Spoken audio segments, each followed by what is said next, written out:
Good morning, everybody. Welcome back to another episode of The Market Open. It is Friday, November 8th, 8:47 a.m. We are here. Brandon, you did not get the messy hair today. We did messy hair on Halloween, but usually the hair is just way too messy, and so we usually got to cap it off with a hat.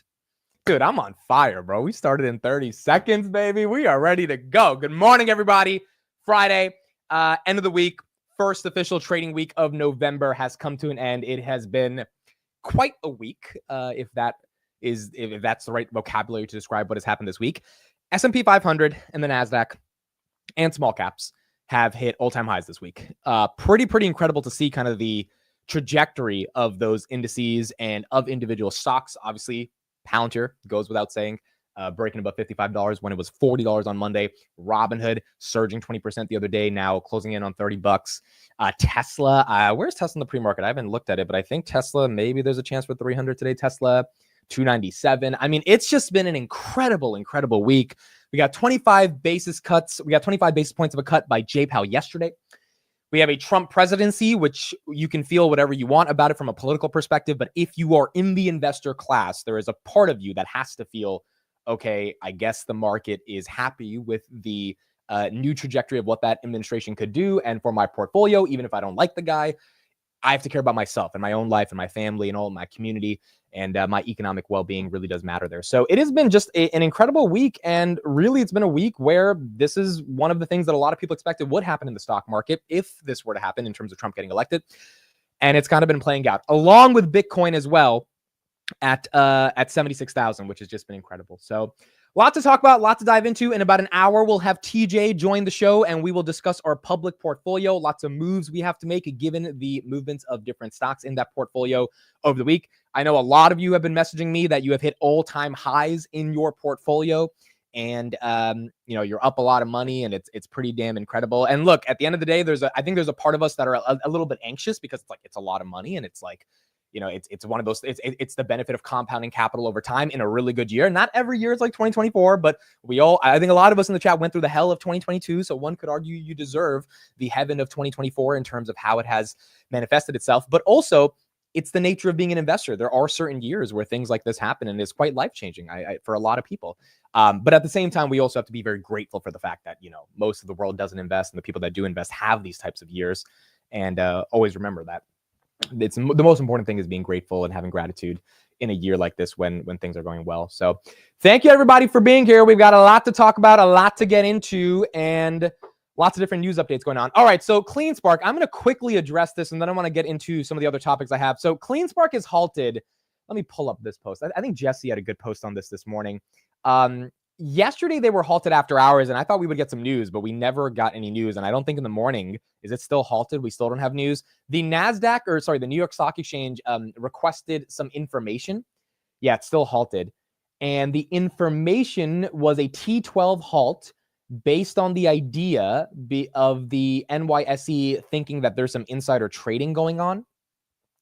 And so the warrant market inside of the stock exploded with purchase volume. So a lot of people were buying up those warrants.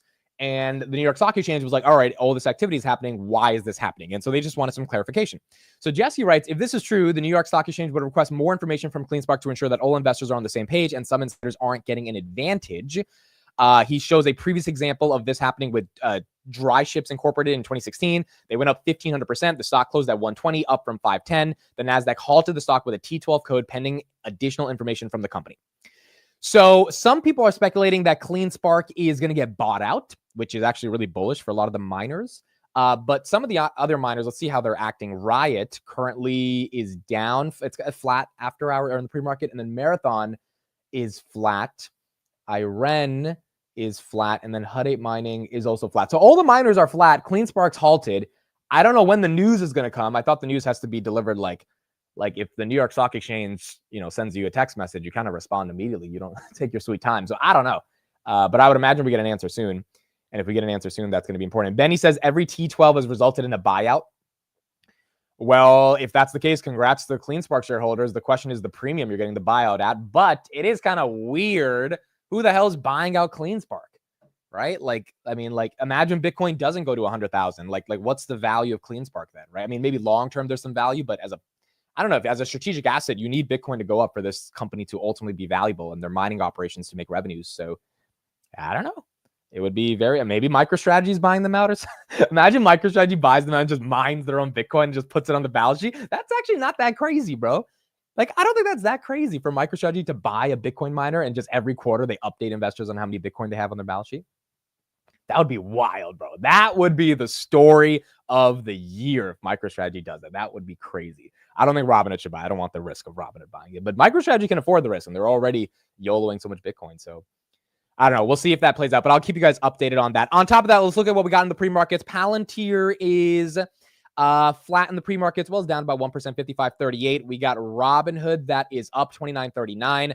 SoFi is at $12. We have some news on SoFi. I'll talk about that in a second. Tesla, I think we get 300 today, folks, unless we get a dump at the open. We were 5 cents away from 300 yesterday, 297.56. Incredible momentum by Tesla. Affirm is up 1%. Open Door is 1%. Quickly on the earnings we saw yesterday, we had a lot of companies report. Toast, big winner, up 11%. BillHoldings.com, up 16%. Sweet Greens, down 15%. This is a restaurant. Open Door is up 2%. Pinterest, big loser, down 12%.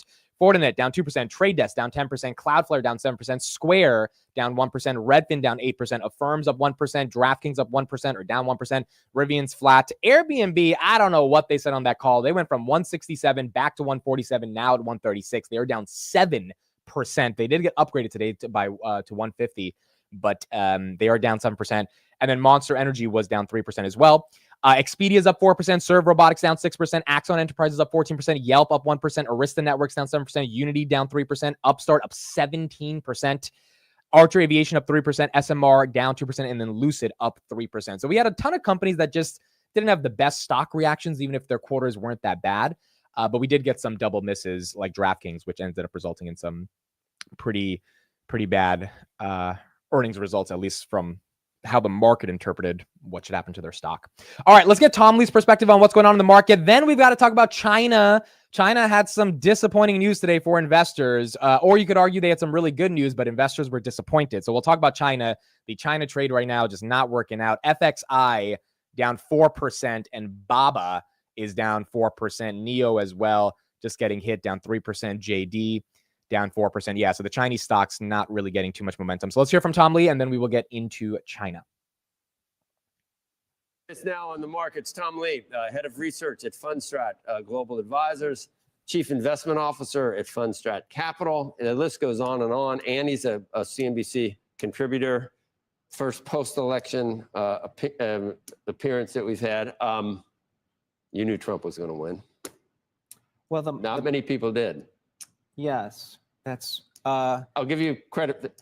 Are you saying you didn't? Maybe you didn't say it in so many words, but you said it. Yes, I'd say that we were placing a lot more weight on what the betting markets were pointing to, and so and we, when we look at all the deltas, and you saw it in the Trump trade, yes. And you saw it in Bitcoin, correct, and you saw it in sectors of the market that would benefit from.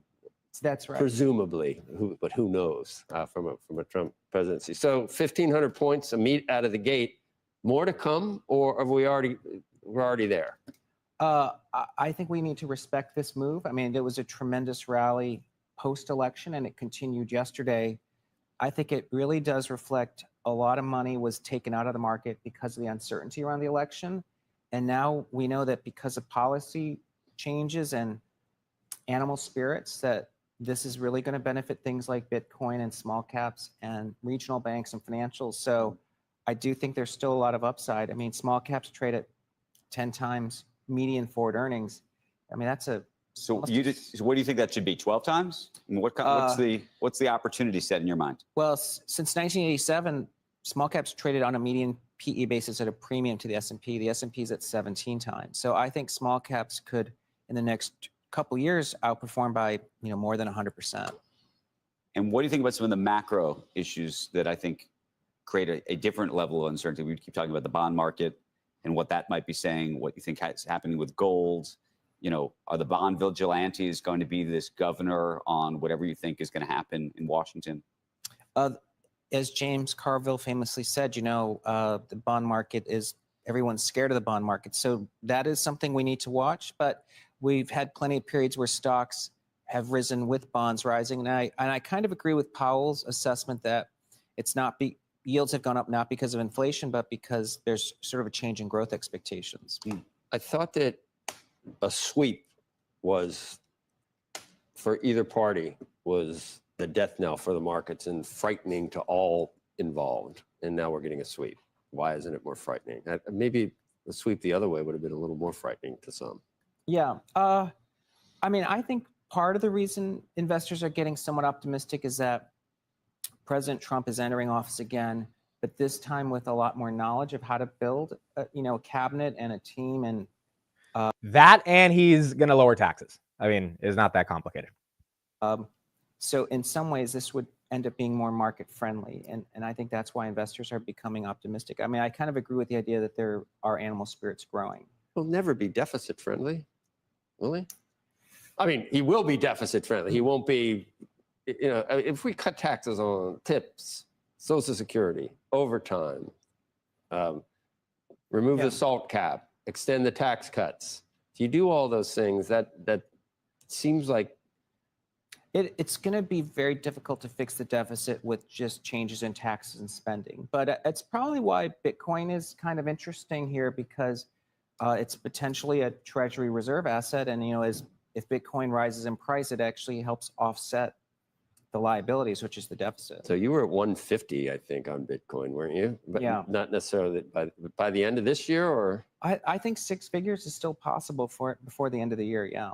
And then more next year and the year after. Yeah, I think because now, post halving and now Bitcoin's becoming a lot more relevant, and I think maybe the regulatory overhang is diminishing, that there's a lot of upside from here. Yes. Okay, S&P, end of next year. Well, between now and So Tom Lee basically saying 150K Bitcoin still in play for him. year end, 5 to 10% is More. probably the base case, just because that's the type of rally post election, and we have a dovish Fed and the normal seasonals. Is that the right move right now for the Fed? I think inflation fighting war is largely over, and the real rate is still too high. So I agree with Fed's view that we need to move towards neutral, which is towards 3%. So I think it is supportive of markets, and business investment has been constrained. So I think these things are positive. So, I mean, look, Tom Lee kind of saying what we all thought, which is that a Trump administration obviously would be friendlier to businesses. You have more people being excited to put money into the markets. Couple of updates from what we saw yesterday. So money market funds, for those that didn't see, increased by $79 billion. I was a bit surprised at this, given the markets have rallied a lot, but I think there's some nuance to this. So this is tracking the past week. And in the past 3 days, Trump became president, and we saw what happened to the market. So I think in the 4 days before the previous 3 days when Trump became the president, the market probably piled into money market funds. And we actually saw some volatility in the stock market, right? We saw the S&P go down, and we saw, things get sold off, and people were selling them off primarily because I think they wanted to protect their money in something, whether it's bonds or whether it's potentially money market funds, simply because they were afraid of what a Trump presidency would ultimately bring, or what a Kamala Harris presidency would bring. That didn't happen. Trump became president. So I think the $79 billion number actually might have been bigger had Trump not been president, because this is as of November 7th. By November 5th, you could imagine potentially a lot of money leaving money market funds that were net inflows turning into outflows, although the net for the week was still $80 billion of inflows, and going into the markets. Because some money had to come in for the S&P and the NASDAQ to hit an all-time high this week, along with individual equities to go up the way they did. On top of that, Jerome Powell cut rates today. So now for next week, maybe we see money finally begin to really leave money market funds because Jerome Powell has been cutting rates. I still have a hunch that until yields in those money market funds come down from below 4%, people are not going to have the real excitement to take their money out of a money market fund. So if you have, a couple $1 million just sitting there collecting 4%, are you really incentivized to take that much risk, especially if you don't care, especially if you just want to live off a couple $100,000 a year? Maybe not, until you're getting like 3.5%, 3.25, 3.7, 2.75. Now you're just like, all right, I need to get some more return on this money. So if the Trump presidency continues to make the market excited, we could see net outflows, or the opposite. People might take profits here and say, all right, the market's getting too high up. We're going to put our money into a risk-free fund like a money market fund and we're going to, hold out and just take our profits there. The problem is if the market keeps going higher because of rate cuts and because of a Trump presidency, then the yield on those money market funds will go down while the yield on the stock market tends to go up because Trump is good for the markets. And so you might just end up seeing that net inflow turn into a net outflow. I think a lot of that money would be chasing, but the question is, if you're chasing the S&P at 590, which right now seems like it's ridiculous because you could have bought it at 490 a year ago, in 4 years from now, will it feel ridiculous? And if you think the S&P is higher 4 years from now, if you think Amazon, Google, Microsoft, Nvidia, et cetera, are all going to execute over the next 4 years, Palantir, now that they're part of the S&P 500, will execute over the next 4 years, then maybe it's not going to be that ridiculous. So that is kind of what we saw yesterday in regards to money market funds. On top of that, Donald Trump did make some news. He appointed the first ever woman chief of staff. So his former campaign manager, Susan Wiles, is the first ever woman chief of staff. I didn't know that we never had a woman chief of staff to the president of the United States, but that is happening. So he wrote, Susie Wiles just helped me achieve one of the greatest political victories in American history, was an integral part of both my 2016 and 2020 successful campaigns. Susie is a tough, smart, and innovative, and universally admired and respected. She will continue to work tirelessly to make America great again. It is a well-deserved honor to have Susie as the first ever female chief of staff in the United States history. I have no doubt that she will make our country proud. So that was one of the updates we got yesterday in terms of the new chief of staff. And another update, Cathie Wood. Some very interesting sells and buys by Cathie. It's a little weird. I'm curious what you guys have to say in terms of navigating this. By the way, CleanSpark is still halted. So no update on CleanSpark. I hope when the market opens, we will get to know a little bit more about what's going on. So she's selling Palantir. She sold 263 shares of Palantir, 263,000 shares. This says 174, but there's another fund where she sold another 89,000. So she's selling a ton of Palantir. Tesla, she sold 85,000. That's not that big of news to me because she sells Tesla all the time and rebalances. But then SoFi, I cannot figure out for the life of me why she is selling 500,000 shares of SoFi. I don't get it. And she sold another 200,000 the day before. I really don't get it at all. I feel like SoFi, I'm like, is she seeing it? Is this just another signal about like Cathie sells and that means you buy? Or is she really seeing something with SoFi that none of us are seeing? Or is she rebalancing? But if you're rebalancing, why would you sell SoFi and buy Amazon? Obviously, Amazon's a much better company than SoFi holistically, but it's not like Cathie Wood's buying Amazon for the next 10 years. She's buying it as an ETF to trade in and out of. And Amazon's at 210. I mean, for Amazon to get to 220, 230, it's not easy, right? This is a very big company. For SoFi to go from, I think, 12 to 15 is a little bit easier. So it's very weird, kind of the logic of these moves, but she isn't doing this. My thesis on Palantir, and maybe I'm wrong with this, I think she's liquidating a good chunk of Palantir. I really do. She's been selling a couple 100,000 shares every day for the past 2 weeks. And there's some days where she missed, but there was a decent amount of selling since AIPCon, I remember, which is around mid-September when Palantir was 35, she started selling. So I think there's an argument where there's something around her that thinks that, hey, maybe we should start selling. I think she had an interview yesterday. I'm going to try to pull up that clip as well and see what she had to say in that interview, but it does seem like she is trying to sell off a little bit more of Palantir. Gene says, will Cathie sell Palantir too early like she did with NVIDIA back in 2022? You know the ironic thing about this? So, Cathie and ARK tries to say, well, we've had NVIDIA since 2014, so it doesn't matter. If you look at the return from 2014 to 2022 versus 2022 to 2024, they sold at the wrong time. Like, it's just objectively true. Maybe they're up since they got in at 2014, but still they sold at a very wrong time because NVIDIA 10x'd since that low in 2022. And the ironic thing is if she sells Palantir at this time, the reasoning behind selling NVIDIA was to get into software plays. Like if you listen to ARK's research, they're like the hardware stuff is cyclical and the hyperscalers are fine, but ultimately the software applications of AI are where we see an $80 trillion market opportunity. Well, I would imagine Palantir is that software application. So why would you be selling the software for the thing that you sold the hardware to be able to get into? It's just weird, especially if you're rebalancing that into names that are probably not going to be as strong as Palantir. Not saying Palantir at 55, can't come back down. It's just, is Roku and Shopify the better bet over the next 5 years? I don't know. And so it is kind of weird, the logic behind how she's navigating this. All right, let's talk about China. China issued some new stimulus today in terms of trillions of dollars worth of bonds or the potential for local governments to issue bonds. The market is not really happy with it. Country there announcing a $1.4 trillion in stimulus over 5 years. Join us right now on how that stimulus will impact investments in China. Meanwhile, by the way, we should say Hang Seng and a number of the index is down. Want to bring in China Beige Book COO Shahzad Qazi. I want to get that right. So what is What does this really mean? I would have thought that that kind of number, you'd have things flying in a sort of David Tepper style way, but not the case. No, not at all. Look, this is not the stimulus that markets were looking for at all. This is not stimulus, I think, to begin with. What they're doing is recycling debt. And we've seen this playbook in China over and over again. I don't think this does anything to actually stimulate growth, not at least in a way that's going to be meaningful for markets. So when you say they're recycling debt, what do you mean?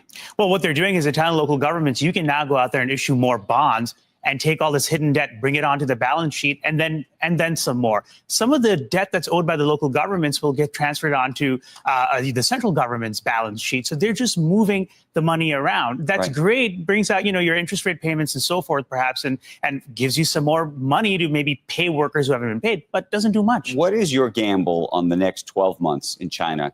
Yeah. Mr. Tepper, I just referenced him, was sitting here, and that week he called it right. Things have gotten more complicated since then. Oh, yeah. Look, I think a lot of those calls were actually probably not as right as they sounded at the moment. You haven't gotten a bazooka-style stimulus out of China. You don't have anything that's happening that is going to really stimulate growth. You don't have a muscular housing rescue package. You don't have a household-focused stimulus program at all. And I don't think it's happening no matter what happens in the next 12 months. The prospects of a trade war as of Tuesday just skyrocketed, obviously. What I think is happening here is that you got Beijing reserving some of that fiscal power and saying once the trade, if this kicks off and really starts hitting us, then we move in. So let's talk about the trade war, the impending trade war. In your mind, what does that look like? How does that play itself out? Walk us through the sort of the decision tree here of what could happen. Well, look, I think the Trump folks are more or less already working on what the plans could look like for the president on day one, right? And how big they want to go. And those debates are starting now. It's all very, very live. Now, we're going to find out once, of course, Trump takes office, what the actual priorities are and how soon he starts making those announcements. But the announcements, of course, could be very staggering, could be very dramatic and very bold, which will have a very real market reaction. We'll see what the actual economy, impact on the economy is. And I think that's where China is stepping in. And they're saying, we will provide the money to our manufacturers, to our factories, as they've already been doing, by the way, to help cushion the blow. And so they're going to keep that stabilization effort going. How should investors, one of the most owned companies in America and one of the most successful companies in America is called Apple. And they have a huge manufacturing reliance on China. What do you think the impact, how would you even think about that right now? So there's been a target on the back of American companies for a while. And I think when we talk about China's retaliation, outside of doing things like putting their own tariffs, which I don't think mean much in the larger scheme of things, they could go after American companies. And so who do they go after? Do they go after Apple? Or do they say, forget about this? There's a whole bunch of medical equipment and pharmaceutical production happening in China that the Americans rely on. We're going to start disrupting those supply chains. So they could really pick how hard they want to hit us. Their toolkit is limited overall. We've got a lot, bigger arsenal, but they could still cause a lot of pain. Okay, so TLDR, China's not doing the bazooka of stimulus that investors have wanted, and that's pissing off a lot of investors right now. So look, going long China has not been bad if you entered in the right moment. So take a look at this chart right here. These are global equity returns for the year of 2024. It has been one of those years where, again, if you are part of the investor class, which is as simple as setting up a brokerage and putting some money into the markets, then you are participating in capital appreciation. So if you take a look at it, ticker symbol ARGT, Argentina has had the best return this year, up 50%. Peru, I got to do some more research on some of these companies. I didn't know Peru was having some momentum, but Peru's up 30%. The US is up about 25%. China's up 22%. China's number 4. And if it wasn't for that pump in late September, China would probably be closer to the bottom of the list. But China did get pumped. The problem is China's not going up further than what has already happened. And maybe one could argue, well, they've already pumped so much that that's enough for the year. But a lot of people did not get in right before it pumped. They got in at the top of the pump, right? Which is the problem. And it's not pumping anymore. And investors are expecting more stimulus, and we're just not getting that much stimulus. So as you can see right here, Israel, South Africa, Taiwan, Malaysia, the least performing country in the world in 2024 so far is Mexico. So the worst ones have been New Zealand, France, Indonesia, Chile, Vietnam, South Korea, Brazil, and Mexico. The top 5, Argentina, Peru, the United States, China, and Israel. So it is very weird. I mean, you had a lot of people thinking that when China began stimulating back in September, there was going to be, I mean, and you know, you can't blame a lot of people for thinking this, but this comes back down to, do you listen to the people that you look up to, which is David Tepper, right? David Tepper said, buy everything. He said, buy everything. He said, it is a moment where you buy everything. And look, it still might be a buy everything moment. This is a very short-term reaction that's happening based on the stimulus news. Maybe a year from now, China's surging and doing a lot better. But as of now, investors just don't believe that this is the type of stimulus they need. I think investors were thinking that China would literally just print money and hand it out to people and say, go spend it, like we did during COVID. And the idea was they would declare a national emergency in terms of the state of the economy, even if there's not a pandemic. And they would justify all of that a capital printing into capital spending. And then boom, you have people that now have money to buy equities. I mean, literally at the end of September, you had brokerages that had 24/7 support in China because so many people were trying to open up an account. And since then, we just really haven't got the momentum piling on to the stimulus, which is why I guess investors aren't that happy right now when it comes to China. So that's what we got going on right now in China. Again, if you are bullish China, I think it just means you have to keep up with what the government's doing. But as of now, government's trying to do stuff. It's just not the stuff that the market ultimately wants to see. Okay, cool. Let's move on. Quick question about Palantir. I saw in the chat. I thought this was a really good question. So someone said here in the chat, hey, Amit, if Elon becomes the commissioner of the government of efficiency, that commission that Trump's trying to set up, would he cut defense spending and would that be bad for Palantir? I think it's actually a really good question. And I have two responses to that. Number one, I think Elon cares a lot about American defense and freedom. He's just becoming, I mean, he has been patriotic, but you can obviously see now he's very patriotic. So I think the last thing he would cut if he was in charge of literally controlling the balance sheet of the United States federal government would be defense spending, because I think he knows defense spending is super important and he knows the world is getting, more scary. And so we need to invest in our military. So that's the first thing. Number two, if he did cut defense spending, I think that would be bullish for Palantir, because that means that the government can't afford to waste the money that they're spending. And because they can't afford to waste the money that they're spending, they're going to have to save the taxpayer money. They're going to have to be efficient with the limited amount of dollars that they have. And as a result, from a software perspective, if you start to get some competence in the government, you might start procuring software that is actually good and can actually help in regards to solving some of the core issues without overspending or without giving it to political context, because the board of directors has someone who used to be a former Army general, which is what has happened for the past 30 years. And I think that ultimately becomes bullish for Palantir. Take a look at this tweet. This is from JD Vance. This is not a recent tweet. This is from March, but look at what he said back in March. There are undoubtedly risks related to AI. One of the biggest, a partisan group of crazy people using AI to infect every part of the information economy with the left-wing bias. Gemini can't produce accurate history. ChatGPT promotes genocidal concepts. The solution is open source. Regardless of what you agree with his take on like the current state of biased AI, the idea that JD Vance even knows what open source AI means, like if you ask Tim Waltz or Joe Biden, like what does it mean to open source AI? Like what is closed source versus open source? What does it mean to have these decentralized protocols? I don't think they would be able to talk about it. Whereas JD Vance has invested in a lot of those companies because he's a venture capitalist. So I think the public policy, which goes to my next point around that question about will Elon cut defense spending? If he does, I think JD is going to be looking at all the different AI solutions with a limited amount of money that they have to spend. And then, you got Peter Thiel, that is one of his biggest supporters. And he says, hey, tell me more about how Palantir's AI can actually transform the government, the IRS, the FDA, the CDC, all this stuff. And you might end up having some more contracts. So ultimately, I think whatever happens in the Trump presidency in regards to defense spending is going to be bullish for Palantir. It's just a question of, how expensive currently is Palantir right now. And speaking of expensive, we have our good friend Steve, who did what he said he was going to do. He published a new article today. Take a look at the title for this article, folks. I know you guys love him, but you might hate him for this. Palantir, the top is likely in for now after appreciating 223% year-to-date rating downgrade. Steve has been one of the biggest bulls on this company, but he cannot get behind the valuation. So I'll put the article here in the chat. We'll talk about the article with Steve today on the market close. So he'll be on the show today and we'll see what he has to say. Look, I thought at 35 that Palantir was getting, up there. And then at 40, I was like, all right, we're good. Then at 45, I was like, all right, 45, we hit the all-time high from January 2021. And now we're at 55. So I don't think anyone can really come to a conclusion around if it's a top or not, at least a short-term top. And, as much as people, want to say it is, maybe it's not. But this stock has absolutely defied everyone's expectations and has just continued to gain momentum. He's not selling, though. I haven't read the article, but I'm pretty sure in the article he will say, I'm not selling. I just am not buying here. because I don't think anyone wants to sell. I think Palantir is turning out to feel like a generational investment. Like truly, I mean, I had some people texting me their screenshots of their Robinhood Palantir positions yesterday.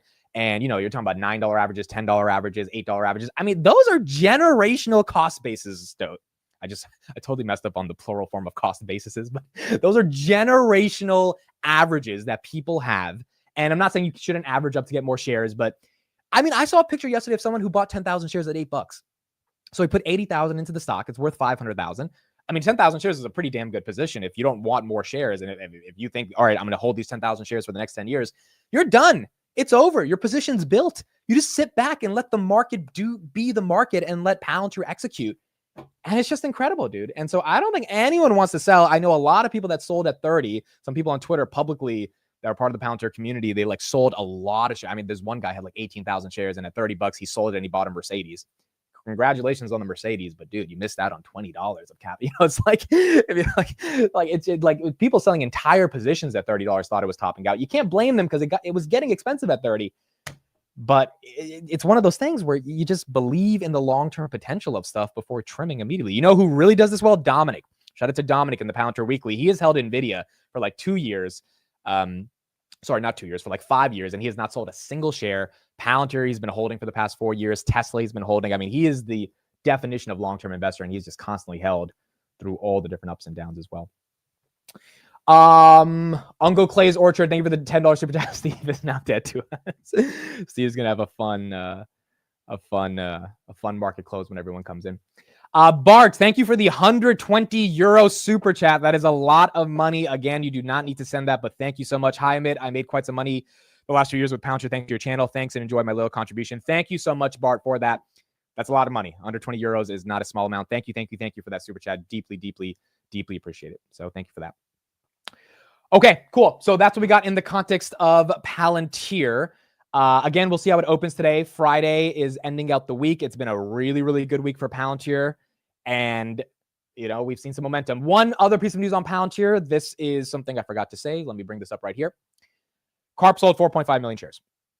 I think. So someone needs to come up with an LLM that actually aggregates all the data of insider selling and SEC Form 4 forms. And we need to be able to ask this website, some website that someone creates, I'll invest in it if someone makes it, how many shares does an insider have and how many are they selling? It needs to be updated on a daily basis. Because if you go to the bottom of this thing, there's all these different little 10b5-1 sales, option exercises. Like, I don't know if he legit sold 4.5 million shares yesterday or if he sold them to exercise contracts. I don't know. Now, he definitely sold some shares if it's not exactly 4.5 million, but he sold, you know, like what is the nuance of this? So maybe Robinhood's working on this with their financial LM, because I still don't know how many shares does Carp have. I believe it's 60 million, but then there's all of these different classes of shares.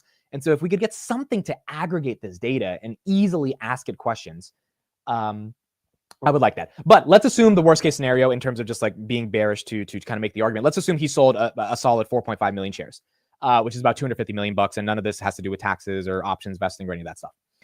Can you blame him? Can you really blame him?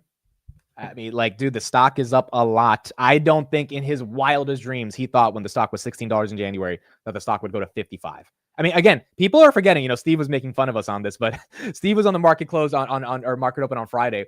And he was like, all right, so are you going to end the show now? And he was live. And I was like, no. We just saw Palantir go to 50. Now we're waiting for 51. And he was like, what the fuck? He's like, what do you mean you're waiting for 51? I was like, oh yeah, we're like 40 cents away. So we're waiting for, he's like, you know, stocks don't just go up and you can't just wait for the new number. Like stuff has to happen these are billions of dollars of market cap. You're just waiting for 51. I'm like, yeah, I went to 50. Now we're just waiting for 51. I was like, what are you talking about? So it's like every time the stock goes up, you know, we're just thinking 55, 56, dude, it adds another 2.4 to $3 billion of market cap to the company. And, right here, we're at 125 billion. I don't think anyone can blame Carp for saying, you know what, I've been in this company for 20 years. 125 billion was down the road. Dude, if this happened 5 years from now, we would have been happy because that would have been 20 to 30% accumulation of share appreciation every single year. And you can't get upset. I mean, if the S&P is doing 10, 15%, you're beating the S&P and you have an individual stock and it's performing and people got in at the lows at $6, $7. So I think people will be happy if the stock was $55 in 2026, you know? it's 2024, ending of 2024, and it's approaching $130 billion. So from that perspective, I think he's offloading because he realizes this is a great time to take profits. Now, does that mean the stock has to go down? Again, that is the multi-$100 billion question. I don't know, because when he was selling at 35, at 40, the sort of, whispers that all of us felt was like, okay, the stock's going to tank. Carp and Teal are selling. Like we can't blame them for taking profits, but like, that's a sign that they're thinking it's getting overvalued. But every time they have sold, this thing just keeps going up. So I don't know. I really don't know. I do agree with Martin here right here. Carp deserves it. And that's all we can say. I don't know how much he still owns of the stock. I really got to spend this weekend going through the filings. I'm serious. If anyone wants to make an LLM that can condense all the insider selling data and make it a user interface where you can easily ask it, because ChatGPT sucks at this. ChatGPT doesn't know how to do this. I would invest in it. I would pay like $100 a month for that. Like, that's real data. Probably not $100 a month. $100 a year, I think is reasonable. Maybe like 10, 15 bucks a month. I would pay for that, because we really need this information. And not just for Palantir, for so many insights. Like, I don't know how many shares Jensen Huang owns. I want to know his options. I want to know if the share price goes to 200, does he have some rewards? Like, I want to know all of this. And we just need some way to figure this out. But as of now, yeah, it does seem like Carp is selling and he's taking some profits there.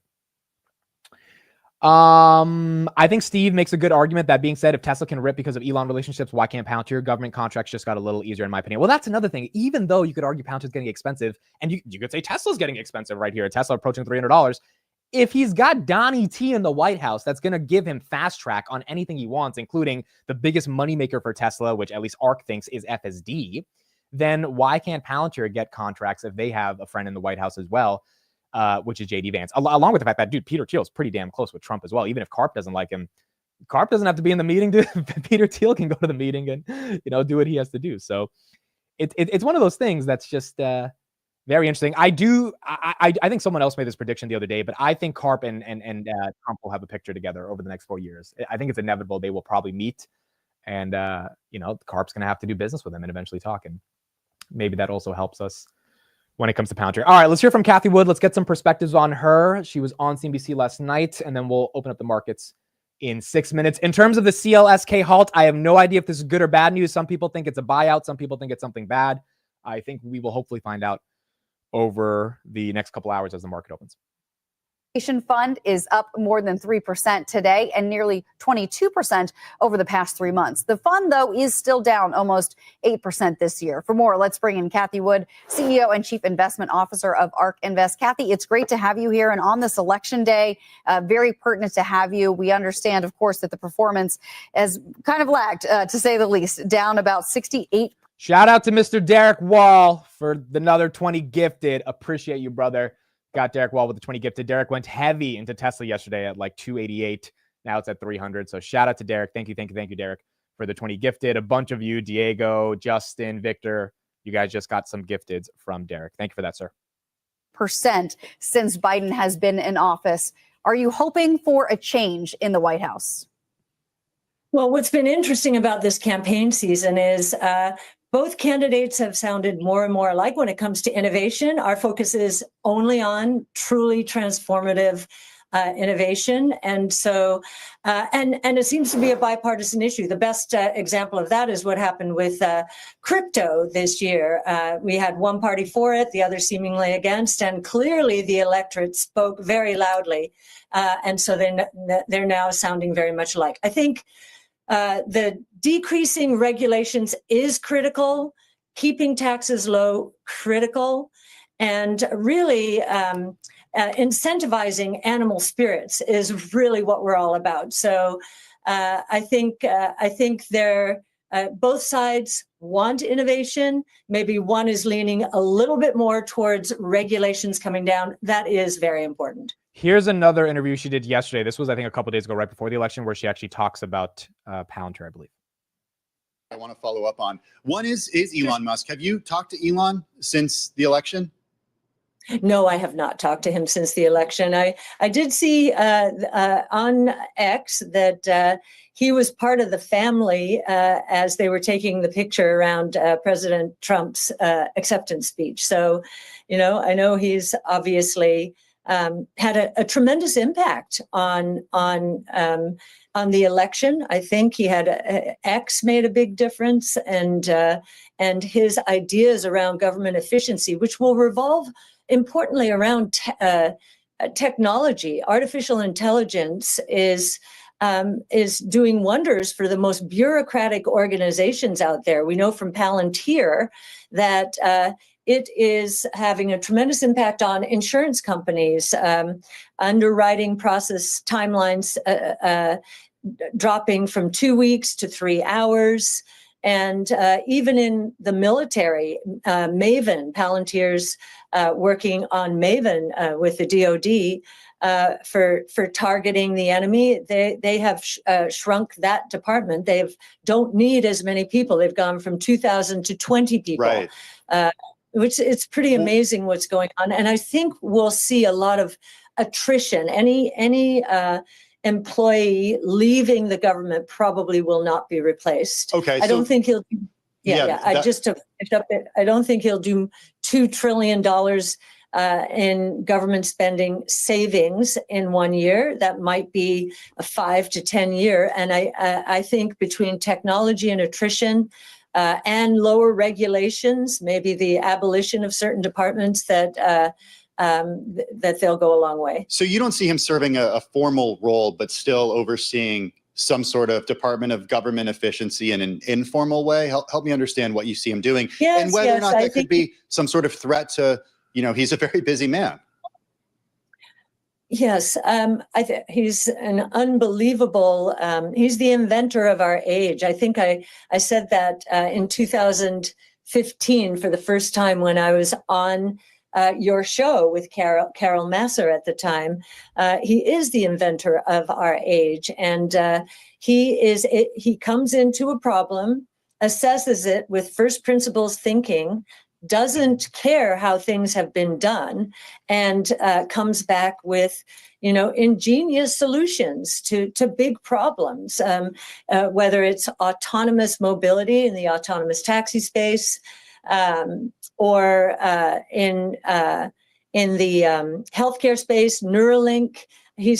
So I think that Elon is not going to be a cabinet member, but he'll just be a consultant to that government commission that Trump creates, and he'll probably spend a lot of time in DC, but I don't think it's going to take away that much time from his current companies. Will take some time away, sure, but ultimately, if it's good for the country, I think Elon will spend some of that time as a consultant. All right, here we go. Friday, November 8th, 9:30 a.m. Ladies and gentlemen, the stock market is now open.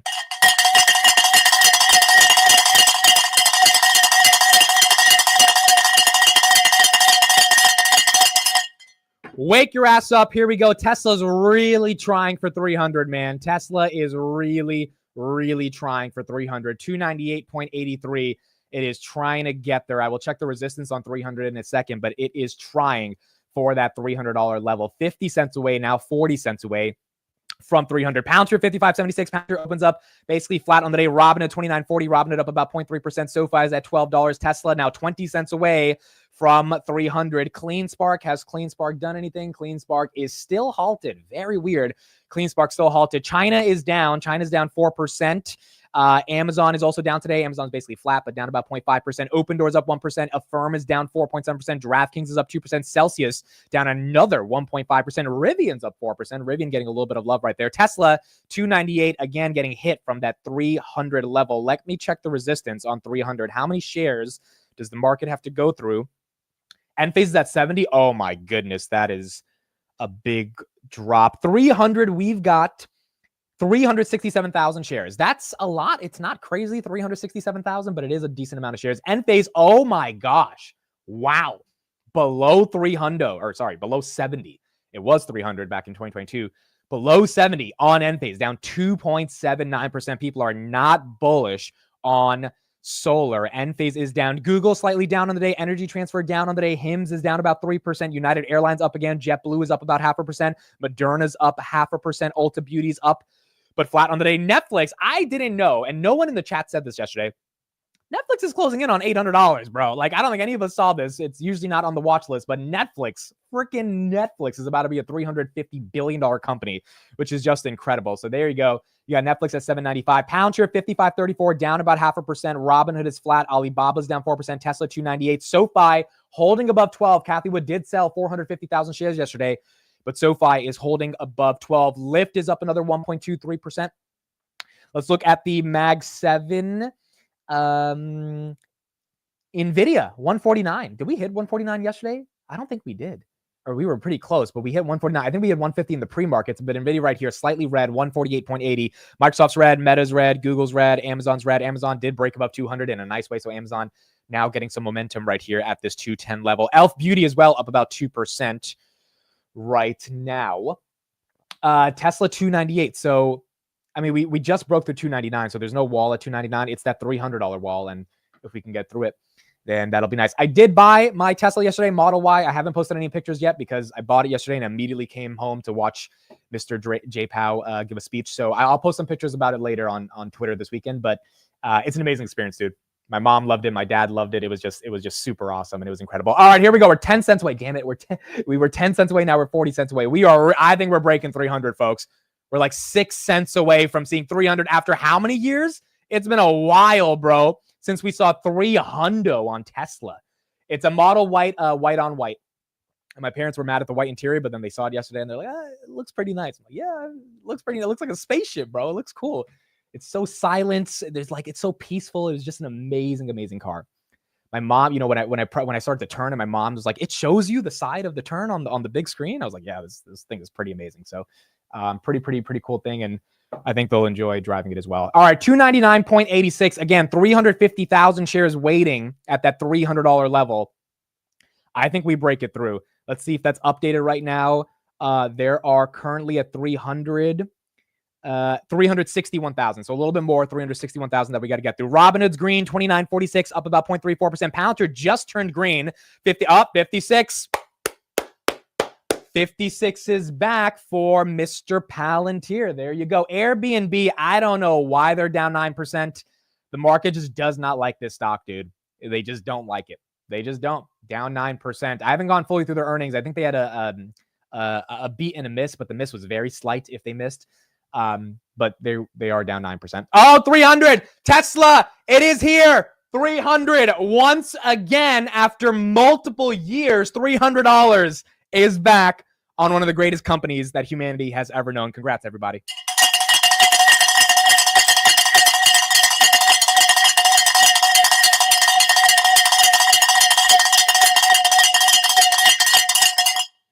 Dude, that's sexy. Look at that 300. I got to tweet this out. Look at that 300. That's a sexy 300 too. That's not a little 300. That is busting. It's at 302. It's busting through 300. Look at that, bro. That is a nice one. $300 for Tesla stock. Market cap is $973 billion. So we are $27 billion away from $1 trillion. Look at that. It's not stopping. It's not stopping. 303. It is not stopping right here. When was Tesla last 300? Let's see. Where's the chart right here? Okay, so let's go to the max chart.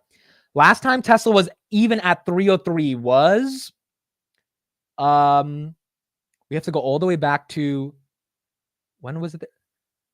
August 2022. August 2022. We tried to get there in July of 2023, but it hit 295. It did not cross 300. August 2022, we hit 300 for the first time in over basically 2 years. And now it's at 304. Now it's not stopping at 300. Holy crap, bro. I know you guys are saying 313 is the big resistance. That is correct. I think I remember I had a couple Tesla shares. I sold them at 315 a long time ago. So I remember that 313, 315 level is where you get to $1 trillion. So it was like 5 shares or something. It was a long time ago. But 304, we are back after a couple years. Now getting to this level. Palantir 56, breaking above 56. Robinhood 29.50. Robinhood's been doing a great job holding $29. They did announce their retirement assets are at now $12 billion. It was $1.5 billion in January. They have 10x their retirement assets in less than 11 months. It is absolutely incredible. SoFi 12.10, breaking up above that $12 level up 1.6%. Marathon's up a little bit. Riot's up a little bit. Where's Coinbase and MicroStrategy? Coinbase is 266, up 4%. And then MSTR is at 278, up 3% on the day. Tesla is back over $300 for the first time in over 2 years. Wow. That is incredible, dude. That is incredible. And it's not stopping, bro. It's healthily above 300. Nvidia wants 150. Where's Nvidia?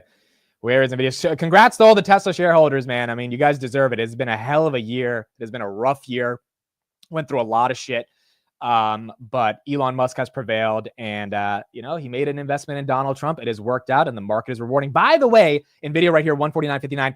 I was on a Twitter Spaces yesterday, and someone was talking about Bank of America's equity research report. We talked about it a little bit yesterday. We didn't spend too much time on it, but they upgraded Tesla from 265 to 350. The logic, if you read that report, says almost nothing about Tesla's numbers.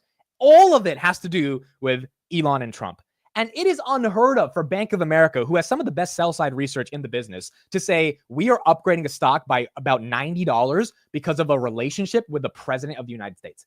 I mean, that's unheard of. They talked a little bit about robotaxis and numbers, but really the thesis of the report was Trump is bullish for Tesla. And as a result, you're seeing the market kind of reward them right here, up at $304. Nvidia 149. Nvidia now $3.67 trillion market cap. MicroStrategy 276, up 1.92%. Coinbase 264. Coinbase was 176 before Trump got elected like a day before. So Coinbase, whoever went long or got some options on this one right before this run, incredible. Robin at 29.63. Palantir nicely above 56. 56.25 on Palantir. Folks, if we normalize the 50s and all of the people thinking it might go back to 30, they just never see that $30 again. Maybe comes back down into the low 40s, mid 40s. But if we normalize, let's call it the 40 to 50 range. I mean, dude, like if the 20s and 30s are done for Palantir, it is going to be pretty incredible. And again, Tesla had this run back in 2021 and it fell all the way back down to the 100 level. The only difference was we were raising rates at that time. Now we're lowering rates for Palantir. I know a lot of growth is priced in. I get it. But if the market's willing to keep these multiples up and just pay and just let them grow into it, even if it takes years, and we stay in this range, then maybe a lot of the paper profits people have is not going to go away. So pretty incredible to see Palantir here. And JD Vance is in the White House. We can't ignore that. JD Vance is in the White House. And at the end of the day, the market might think that is a bullish sign for Palantir. SMH, the ETF is at 261. Coca-Cola, 64. American Express, slightly down on the day. Visa at 306. Let's look at some of the earnings performance from yesterday and see how they're doing. Wow. Pinterest, down 13%. Trade Desk, down 10%. Cloudflare, down 7%. Square, down 7%. By the way, Square, I saw an update right now on Twitter. They are unloading their Tidal music streaming app. What's very sad about this is Jack Dorsey paid Jay-Z $300 million to buy his music streaming app 4 years ago. And a lot of people said he bought it because he wanted to be better friends with Jay-Z, which is ridiculous because you wasted $300 million of shareholder capital and now you're unwinding the music app. Oh yeah, because a fintech doesn't really need a music streaming app. Like who would have thought? So just not really the best management we've seen from Square, currently down about 7%. Redfin down 12%. Affirm down 7%. DraftKings down 1%. Rivian down 1%. Airbnb down 9% now on the day. Where is Tesla? Tesla 304. It did touch 305.50 for a second. MicroStrategy 277. SoFi 1203. Robin at 29.51. And Palantir still holding above that $56 level. Airbnb is down 9% of the day. Oh, Tesla shorts have to be screwed right now. They were already down after earnings. I believe the number was 5 billion. If I'm not wrong. If they double down, I think they're down a lot more. I think they would be. Bike Pimp, thank you for the 65-pound super chat. Hey, Amit, meant to do this during the Palantir Q3 earnings coverage, but fell asleep. Thanks for all our coverage and maintaining our long outlook. Incredible gains since 2021. This community is awesome. Thanks to you and thanks to the guys. Thank you, Bike Pimp. I really, really, really appreciate that. It has been a hell of a journey, a hell of a community. It has been something I don't think any of us have ever experienced, unless you were part of that Tesla community from 2018 or call it 2013, really to 2019 is when it kind of had the peak of the community getting built. I think Palantir from 2022 to probably 2026, these 4 years will be the peak of our initial community being built. And then after that, Palantir might take a life of its own in terms of just becoming a true household name like Tesla is now. So maybe we'll see. Lofty expectations, big goals. We'll see how things turn out. But at least for now in 2024, it's been an incredible year. And if you bought in at $7, $8, $10 and just trusted that this community was creating real due diligence that was better than the analyst community, you've done very well. You've done very, very, very well. And you beat Wall Street on this one. And a lot of times retail can't beat Wall Street, but for Tesla and Palantir, it has beat Wall Street. Okay, what else do we have? Archer is up 8%. All right, so we tried to listen to the earnings call yesterday. I'm not going to lie, it was really boring. We couldn't get through it. We tried to listen to Airbnb as well. Airbnb was also very boring. It couldn't get through it. I don't know why companies don't adopt the Palantir model and have a actual video call to make the earnings like a big event, bro. Like if you had like video, you would have people actually get on a live stream and be excited to watch it. But they don't do that. And so a lot of these earnings calls were just really boring, hard to listen to. But Archer getting a nice little 9% boost right here after being up 6% yesterday or 10% yesterday. So about 20% in 2 days, which is not bad for Archer. Where's Upstart? Upstart up 30%. Goodness gracious. Freaking Upstart. Derek says, told you all. Derek has been bullish Archer for a long time. I think he got in at like $1.50. So shout out to Derek. He has been in Archer for a minute. Upstart up 30%. I don't know how Upstart keeps pulling this off, but they keep pulling it off. Upstart surging and getting some momentum on some pretty good results. Bank of America is up. Citigroup is up. Wells Fargo is up. Elf Beauty is up 2%. Where's Tesla? Tesla still holding 300, dude. I don't know if Tesla wants to go back down. Tesla is holding $300 right now, and it doesn't seem like it is necessarily coming down. Should I exercise my $20 2026 calls? Is this for Palantir or is this for Hood? You don't need to exercise anything. I mean, you have a long time till 2026. I wouldn't worry about that. You can just, honestly, I mean, for whatever, if it's for Palantir and Palantir's at 50, I would just let those calls collect theta and let them keep printing. And, the only risk is Palantir goes down 50% or whatever. But like, if you assume that wouldn't happen, then I would just wait it out, because the contracts themselves might be more valuable, to be honest, than exercising the shares. And because you're so deep in the money and you have so much time on it, I think waiting it out is not too crazy. Archer right here up 8.3%. Upstart now up 30% on the day. Pretty crazy. Why is HIMS down 4%? I don't really know, but I think Amazon talked about some pharmacy stuff that they're doing, which might be commoditizing some of HIMS solutions. And maybe that's why the street's getting it down. But outside of that, I don't know. HIMS has been very volatile this year, and it goes up and down for like crazy reasons. Like if you look at HIMS chart, look at this chart year to date. Look at all these swings, dude. Look at this thing. It's crazy. Right? Let me pull up a better picture. This actually looks better right here. This is HIMS chart. I mean, the amount of swings this thing has had, it's up a lot year to date, but you have had to stomach a ton of this GLP, FDA news. It's up 135%, but it would go up and down and up and down and up and down and violent up and downs, but ultimately still ending right here up about 135% right now. That's another reason it's probably down. It's up a lot this year, and people, might be taking some profits, along with some of the Amazon news that might be coming out on it as well. NVIDIA now slightly red. Tesla 304. Tesla's trying to get to 305 again. Let me check the resistance at 305 and see what we've got going on there. What are your thoughts on Nike? I'm not that interested. There's a big China risk. I have no idea why Bill Ackman likes it, like, at all. I don't know why he would sell Google for Nike. Like, I get Google has risks, but I don't know why you sell it for Nike. So not that big of a fan of it. 305 is 3,000 shares, dude. There's no wall because we hit 305 already. So whatever wall that was there was already torn down. So I think we're getting back to 305. I mean, like, volume is 20 million shares. We need to get some people to stop selling around this level, but if we get the buyers coming in, I think 305 is not going to be that crazy to get there. NASDAQ just went negative. Did it? It's probably because of NVIDIA.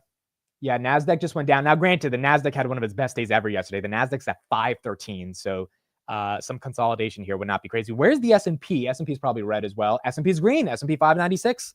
S&P is green. That means other parts of the market are rallying outside of just tech to keep the S&P currently green on the day. Admit your word choice for HIMS is hilarious. Up and down swings. That is correct. There were up and down swings. Oh, TSM, John, thank you for this comment. So TSM did report some sales today. TSM is up 1.2%. TSM is now a $1 trillion company, and it's been holding that $1 trillion level. So TSM reported October sales, and we got, by the way, we got to talk about Bitcoin because the ETFs were crazy yesterday. We got a 30% revenue increase for October, reaching $9.8 billion, making the highest monthly revenue to date. This also represents a 25% jump from September's numbers. So TSM just showing that demand for AI, or at least demand for chips, aka NVIDIA, is not slowing down. That's probably why NVIDIA pumped this morning. It's selling off a little bit right here, but those TSM numbers were very, very bullish for NVIDIA. Palantir 5640. We have not touched 57 yet. We did on the Robinhood overnight markets like 2 days ago, but that was very thin volume. So maybe today that's going to happen. Tesla 304. Robinhood 2942. SoFi still holding above $12 at 1210. MicroStrategy 277, Coinbase 266, and you got Tesla right here still holding above $300. Joseph, thank you for the $5 super chat. I hope you never stop inspiring both new and experienced investors and continue sharing your knowledge with us. Joseph, thank you for being here, and thank you everybody for being here this morning. I don't get to do this without all of you guys being here, so thank you all. It really means the world, and it's been a great year in 2024. And look, the going got tough sometimes. August 5th was tough, but that's where the community that I think we're building here really matters. When you have some OGs like Steve and Chris who have seen ups and downs. I haven't really lived through that many like pseudo flash crashes. They were able to come on. We had a 6-hour market open, and they were able to say, hey, this doesn't look like that serious. This is a buy the dip. And you had a lot of other people fear-mongering, dude. A lot of other people saying this is the end of the world. I mean, some guy texted me yesterday, and he was like, thank God I didn't sell before the election. I was following too many fear doomer accounts, and all of them were saying it was going to be the worst thing in the world. But, you know, I just ignored them and kind of stayed the course. And the thing is, even if you sold before the election, if you're holding for the long term, 5 years from now, like it would have been a mistake to get out of the market, you know, if you're in some really good companies that you want to hold for the long term. So a lot of times the bears that are trying to time the market, they just don't have a real long-term perspective, which is sad because then people get really scared and take their money out of the markets. And where else are you going to get the type of compounding return that you can get in the stock market? 304.80. I think 305 is on the way. There is no wall for 305. I think we get over there. Tesla now year to date. Let's look at the year to date because it's been a while. Tesla year to date. Wow. I think it's outperforming Google. Tesla year to date's up 22%. Remember, everyone was making fun of Tesla for being like the worst performing Mac 7, the only one that was red. All right, Google's up 29%. It was outperforming Amazon. Amazon now is up 40%.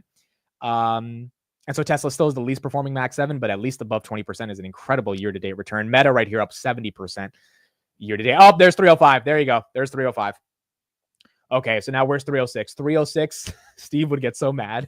Steve's like, do you just wait for things to go up? I'm like, yes, on this show, we just wait for things to go up. Oh, we're about, holy crap. I couldn't even check the order flow to see where 306 was. 306 is done. Now let's go to 307 because we keep this show moving, baby. 307 has 20,000 shares. I think 307, if we get the volume, 20,000 shares is not crazy to be able to beat. Derek, if you're in the chat, I know you bought those options yesterday and you bought a lot of them. So I know you're up a decent amount on those options. Palantir right here, 56.70. All right, let's see where 57's resistance is for Palantir. Robin at 29.52. Palantir 57. We've got 21,000 shares. So not crazy resistance either for Palantir. I mean, if we can get the volume, I think 27 is not that crazy. Archer's at 4. Holy crap. Archer's at 4. Oh my God. Archer's at 4. All right. So I don't want to bring this up, but I'm going to bring this up. Not a lot of you were there yesterday, but I'm going to bring it up because I have to. I said 2 minutes before the market closed, I did a poll in the chat. Hey guys, should I buy 100 shares of Archer before earnings? I said it. I said, I'm going to do whatever the poll says. I said, you know, it's $300. It's not that big of a deal. I'll buy it. And it was 54% no, 46% yes. You guys were a very responsible chat for not allowing me to YOLO $300. But if I did, we would be up 15% today. So just saying.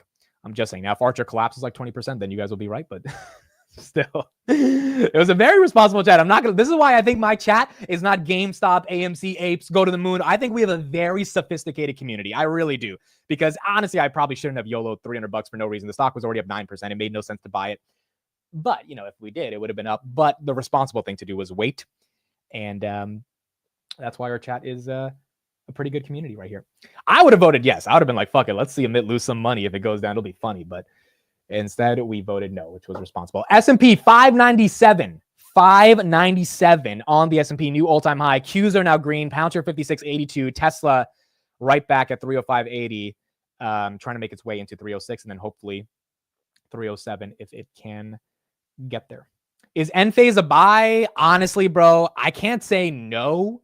I'm not doing it because I think solar has zero excitement for the next couple of years. Tesla back at 306, but it's a $9 billion company now, and I mean it's collapsed, bro. I mean when we mean collapse, it is collapse. So I can't say it's not worth looking into, but I'm not buying it because there's so many other thematics to play. The only problem is, again, if we're drilling, oil prices are going to come down. A lot of people are not going to be incentivized to get solar. And it's just one of those things where, you know, what's the activity for Enphase? Is 57? Are we here at 57? Are we here? Did we get it? Where the heck is it? Oh, we are 2 cents away. We are okay. So it's right here, 56.99. Yeah, there you go, 57. Ladies and gentlemen, $57 for Palantir.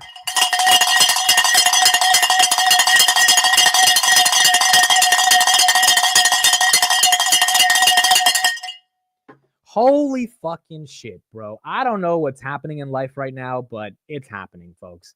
It is happening. $57 for Palantir. It's just incredible. What more can you say? Like, really, what more can you say of this? 50. I think the actual thing that's happening, to be honest, is called melt up. And I know you guys have heard this term being thrown around, but it's melt up.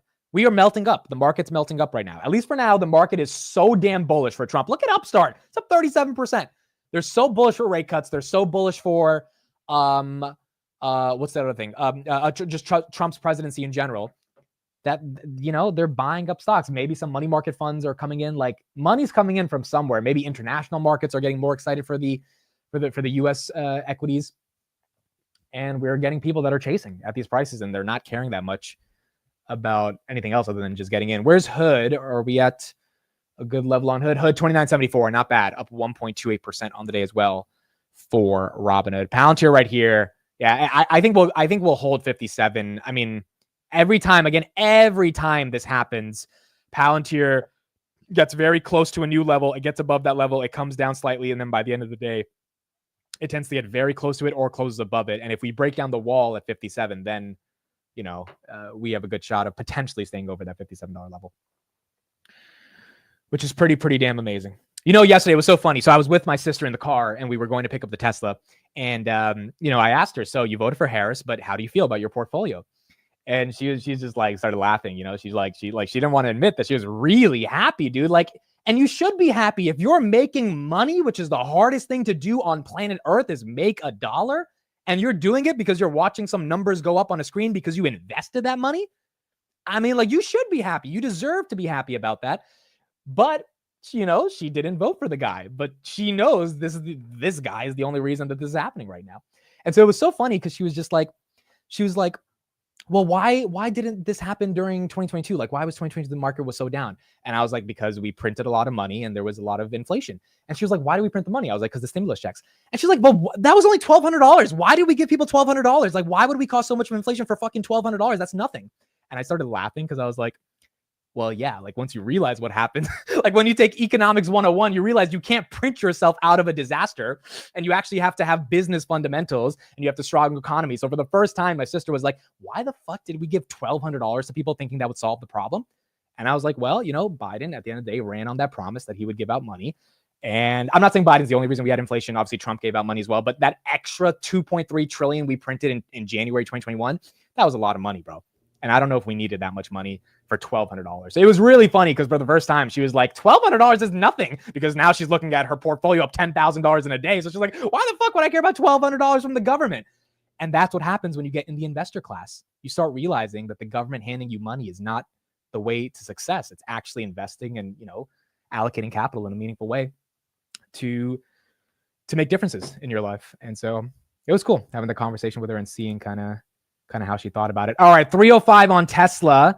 So we got 305 on Tesla. What else do we have going on? Netflix, is Netflix above 800? Are we seeing that? Netflix, 797. Robinhood, 29.92. Again, trying to get back to that $30 level. Robinhood has tested that multiple times this week. Haven't been able to close above 30. A close above 30 would be really nice, but 29, 28 consolidation to me is not bad either. Bitcoin is 75,000. So Bitcoin's actually down on the day, down slightly. Qs are at 513.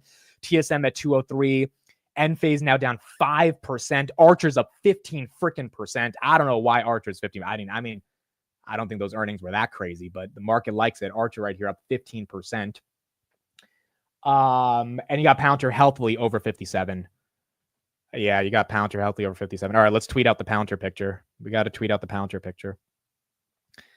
$57, bro. Can y'all believe this? Like, are you guys actually believing what we're seeing right now? Like, do you guys believe it? Oh, do we have news? Do we have news on CleanSpark? Do we have news?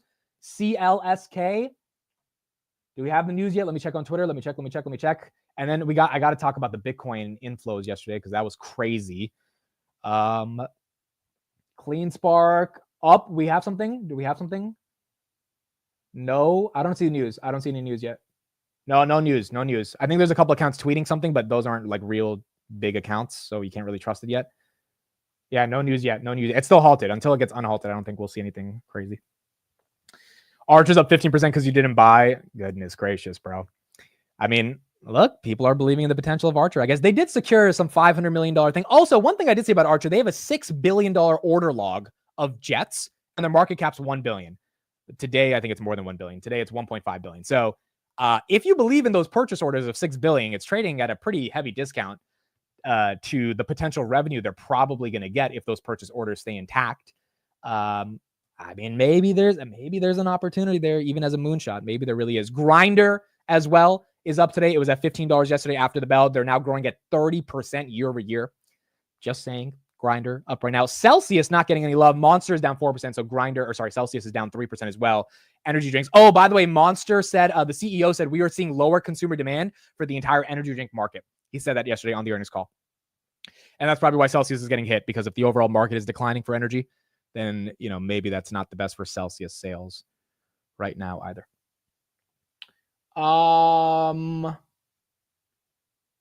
Let's see. What else do we have right here? Palantir hits 58, and I'll have my first 6-figure stock. Congrats, cows. Congrats. That's absolutely incredible. It's pretty amazing, dude. It is pretty freaking amazing. It is amazing. Paul says, Amit, those 100 Archer shares I bought for you yesterday. Yeah, next time I do a poll of buying 100 shares before earnings, someone buy it for me if I don't buy it, so you guys can brag that you have my gains sitting there. Because I usually don't do this, dude. I usually don't YOLO before earnings, but I was like, it's $3, bro. Like, it's not doing Pinterest like a $3,000 bet, but it's $3. Let's just have some fun with it. But you guys were responsible. I got to give it to you. You guys were very, very responsible. Coinbase 268, MicroStrategy 274, Netflix 797, Robinhood 2984, and Tesla, wow, 307. Holy cow. I think that happened in like the course of the last 30 seconds, and it looks like it wants 308, bro. Holy crap. Oh my gosh. Dude, Tesla call options today must be freaking printing. Holy shit, dude. Tesla now for the week. Guys, Tesla for the week is up 22%. For the month, it's up 27%. For the past 3 months, it's up 57%. Tesla shareholders were laughed at all year, man, especially when it was at 130. They were absolutely laughed at. And now they are indeed doing the laughing. So 308, the resistance at 308 is 34,000 shares, which we are 2 cents away from. As I look up back on my screen, we are literally 2 cents away from 308. There you go, 308. My goodness, bro. What is happening? What is going on? 308 for Tesla. GG's. It's done. Taken over. Where's 309 now? Steve would be so mad, bro. Steve would be so mad. Like, Steve, I'm just waiting for 309. 309 is 22,000 shares. That's it. 309, 22,000 shares. That's it. That's it. Can we find another stock like Palantir in 2022? Dude, the amount of conversations that Steve and I have had to try to find our next Palantir, we don't see it. I mean, every day we are thinking, I hit him up like, hey, have you found anything? And he's like, nope. Have you found anything? I'm like, nope. But we both really don't want to buy Palantir at 55. So we're trying to find the next one. And I don't know if it's out there, bro. I really don't know. It's hard. These types of things, Palantir, Tesla, you can complain about the valuation all you want. It is hard to find these types of companies. It is really hard. Are we about to break 309, dude? Are we about to break freaking 309? It's Tuesday. Oh my God, we broke 309. What is happening? It's $1 every 50 seconds. What is going on? Are we just going to 350 and that's it? We're going to call it a day. Are we at $1 trillion yet? Tesla is $11 billion away from being $1 trillion company. $11 billion away from being $1 trillion company.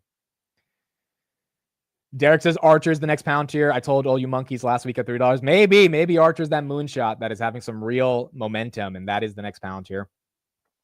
But it's got to be a company that people don't really look at. And maybe Archer is one of those contrarian bets in the market. It's got Palantir in 2022 was contrarian. Most people thought it was a stupid data analytics consulting firm that couldn't scale with a socialist CEO. That was the narrative in 2022, dude. We need to revisit some of my old videos. One day we need to have a streaming party of like watching old videos from 2022 where I was trying to like break down what was happening, because I made hundreds of them. And I'm sure there's some moments of like us trying to figure out how the market's thinking of Palantir versus how retail's thinking of it. It was a crazy narrative that we were kind of looking at. in regards to how the world was perceiving Palantir. Palantir 57.19, MicroStrategy 276, Robin at 29.78, Netflix 7.97, Bitcoin 75, Bitcoin trying to get back to 76, Tesla 309. If we hit 310, I think that's pretty psychological to break above 310. 310 now has 197,000 shares. A little bit more than normal, but that's a decent amount of shares.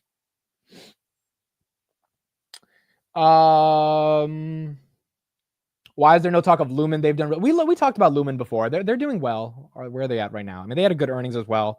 Up 9.45. Yeah, they got some good government deals, or not. I don't think it was government deals, but was it government deals? They got some big deals this year. They got I think they got like a $5 billion deal or something. That's what really got the stock to get excited. Same thing with ASTS. They got some big deals, and that's what helped them as well. Where's Rocket Lab? We haven't looked at that. But Lumen is one of those ones we got to do some more research in terms of their networking solutions. Rocket Lab down 1.7%. Rocket Lab at 13. 310? Are we at 310? You guys are lying. We're at 310. I look away for 2 seconds to Rocket. All right, I think we got to ring the bell for 310.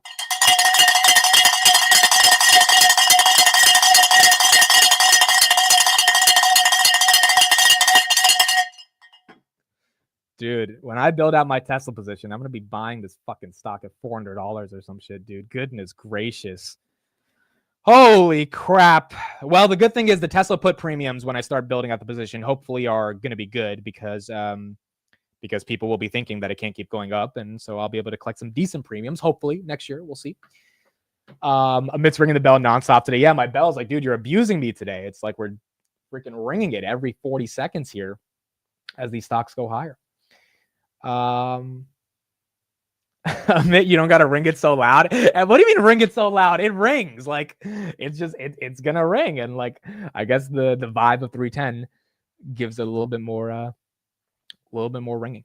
Anduril will be the next one. Yeah, I think they're gonna take a while before they go public, but we're gonna have to see. Robin at 29.78, Netflix 7.98, Tesla again 309, and then you got Palantir here at 57.24.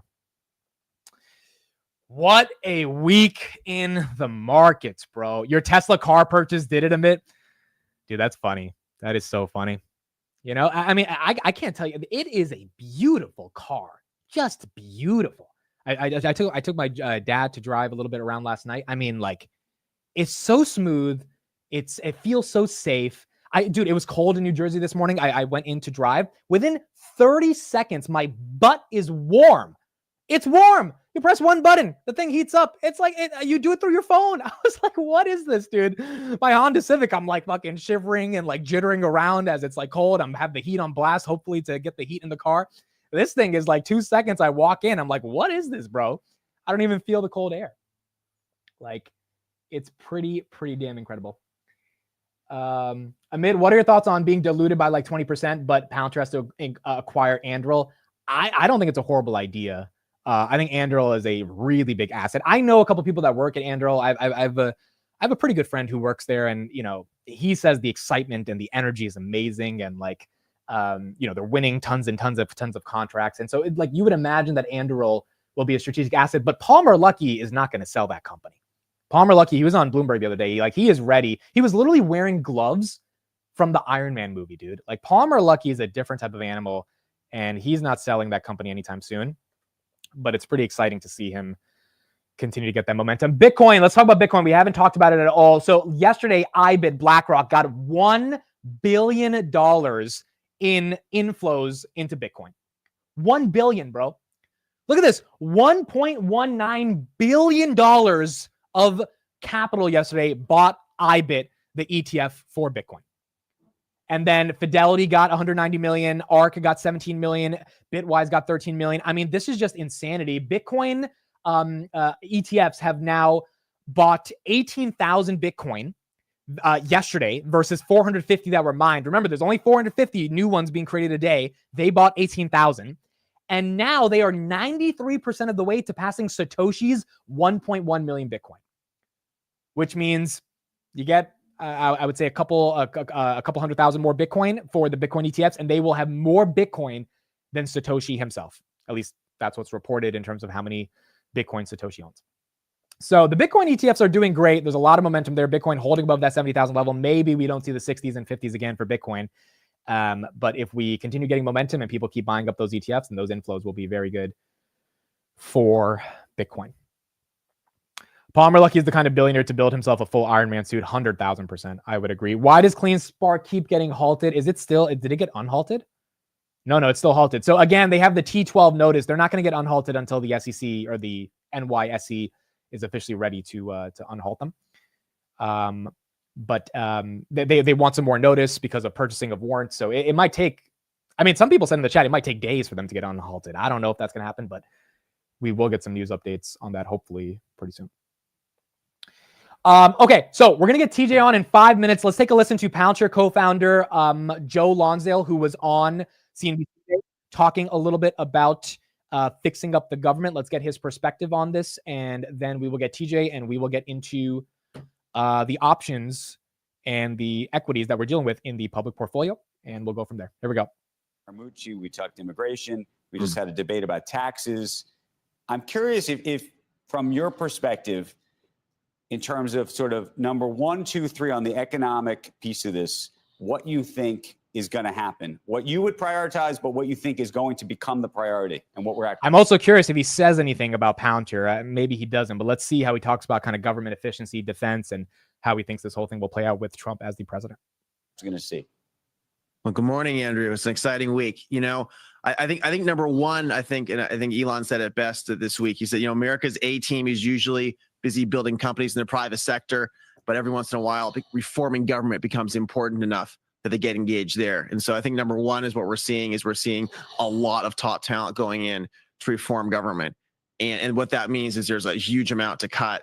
There's a huge amount to fix it. Pretty much every regulatory agency has just like nonsense going on, has like tons of grift, tons of waste, tons of things that need to be taken care of. And, you know, last administration, I think it took them a couple of years to get their footing. They weren't ready. They didn't know all the tricks of how they got stopped, you know, by what some people call the deep state. This time, I think the A team's there and they're ready and they're going really hard. So I think that's number one, and that's going to be huge for the economy if we can get that right and just like kind of get this nonsense and get this waste out of the way. You know, in terms of other areas, I mean that is every area, right? That's healthcare, right? This, you know, you have the A team with people like Brad Smith and others. There's so much we could do to deregulate things in healthcare and allow more competition, allow this AI wave to, you know, to raise productivity there. But I think this is, you know, everything in finance with the SEC, right, and fixing that and allowing new competition there for the first time, right? Because right now you have to pay lawyers $100 million to compete with the big guys. So I think that's there. And anyway, you can go on. So there's like every area there. You know, for me, I'm really passionate about defense and procurement there. I think defense is, you know, generally a nonpartisan thing in our country, but everyone kind of agrees you need to be bold to fix it and to allow more competition and make it work better. So I think on the defense piece, which is something obviously you're heavily involved in, how you see that getting fixed, given all of the pork projects and other things. I mean, there's certain things I imagine that can be done around the edges without help. Real quick, guys, Robinhood just lowered margin rates. Holy crap. Robinhood just lowered margin rates to 6%. They went down to 6%. They were 6.25. Now they're down to 6%. So the reason they're doing this is because they're probably getting a ton of more people signing up for margin, which is very good for trading. And they're making it even easier to borrow money, lowering those rates. Obviously, the Fed lowered rates yesterday, so that's probably why they're lowering it as well. But there you go. Just got lower rates on margin on Robinhood. From Congress, but I would imagine most of the sort of critical component features of what the defense spending and policy looks like is something that you got to get everybody on board with. Yeah, you know, I think we have a lot of really good nonpartisan Democrats on the House and Senate Armed Services Committee. I think you have some real talent in this administration, and that you have. I think people are ready to be bold and ready to say, listen, we're going to tie things to competitions and to goals and to transparent ways that you're going to involve, you know, people from the outside, for people from the innovation world. So I think you're seeing some really good stuff there. I agree. It's not all Trump. It has to be both sides, right, but I think it is. I think the country's shifting in that direction. And you know, I think one of the number one things is we're going to get rid of a lot of the ideological nonsense. I think you yourself have been a fan of some of the ways we spend tens of billions of dollars from the government to you know, hopefully build infrastructure and stuff. A lot of that's not working because it's like rife with like all sorts of DEI stuff, all sorts of CRT, so all sorts of weird stuff. I think we're just going to be really bold this time. You know, Andrew, last time there were some great people in charge who were kind of scared of being demonized, and they weren't willing to go attack this bureaucracy, because this bureaucracy will demonize you. I think this time the energy is all gone. We're going to get rid of this nonsense. So if we actually get rid of the bureaucracy, it is going to be a change in American politics. for the first time in a while. SoFi is hitting a 52-week high. Let's bring on someone to the show who has a decent amount of SoFi. Ladies and gentlemen, Mr. TJ the Wheel Deal. TJ, what's up? What's going on, Amit? Your week, I think, has been pretty fun. I know. 1 second, though. I got to go get a prop. Hold Okay, on. no worries. Oh, what prop is he? See, TJ's in show business, baby. He's going to bring up a prop. What does he have going on here? I'm curious for this new carp video on Palantir YouTube. Okay, well, we'll keep that. We'll check that out after the segment. Oh yeah, he got an interview. Okay, it's a 5-minute video. We'll watch that. Watch that in a bit. All right, carp interviews. This is good. This is good. More stuff from Palantir here. All right, I'm ready, Amit. All right, TJ, what's up? What do you got? Political rant. I got to put on my helmet because they've been casting aspersions to me, Amit. Who's they? Who's been casting aspersions? The Kamala folks from our little political rant the other day. Hold on. When you went on a rant on our 8-hour stream, you got people hitting you up actually saying shit to you? It is really crazy, yo. It is crazy. I'm surprised people actually reached out to you just to give you their political take because they disagree with your political take. That is interesting. People actually. It was awesome, bro. But common sense prevailed. I told you it would. Well, so you had a pretty big bet. For those that didn't know, TJ had a $850,000 bet on Riot in terms of cash secured puts. Obviously, that was contingent on a Trump presidency. I mean, if Trump did not become the president, we would not see Bitcoin go up, aka we would not see the Bitcoin miners go up. But you also had a lot of other stocks that were contingent on a Trump presidency. So let's get into it. Let's look at the portfolio. This is a number that I think you're seeing for the first time ever, which is pretty special. But I think it'll be also inspiring to a lot of people seeing this here today as well. So here we go. This is where we're at. All right, folks, this is what we got. TJ's been a big supporter of the channel. We've kind of grown up with him over the past 2 years as well.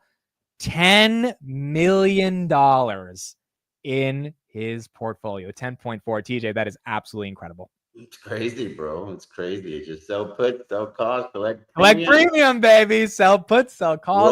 Roll when it makes dollars and cents. And I feel this is going to be a very roll heavy conversation because whenever you sell covered calls and the market runs all crazy, you got to get out your scuba gear and go rescue these things, man. Okay, so before we get into this real quick, are you at all, because I imagine all of us are feeling it, but you're feeling it at a pretty high level given the money you're looking at.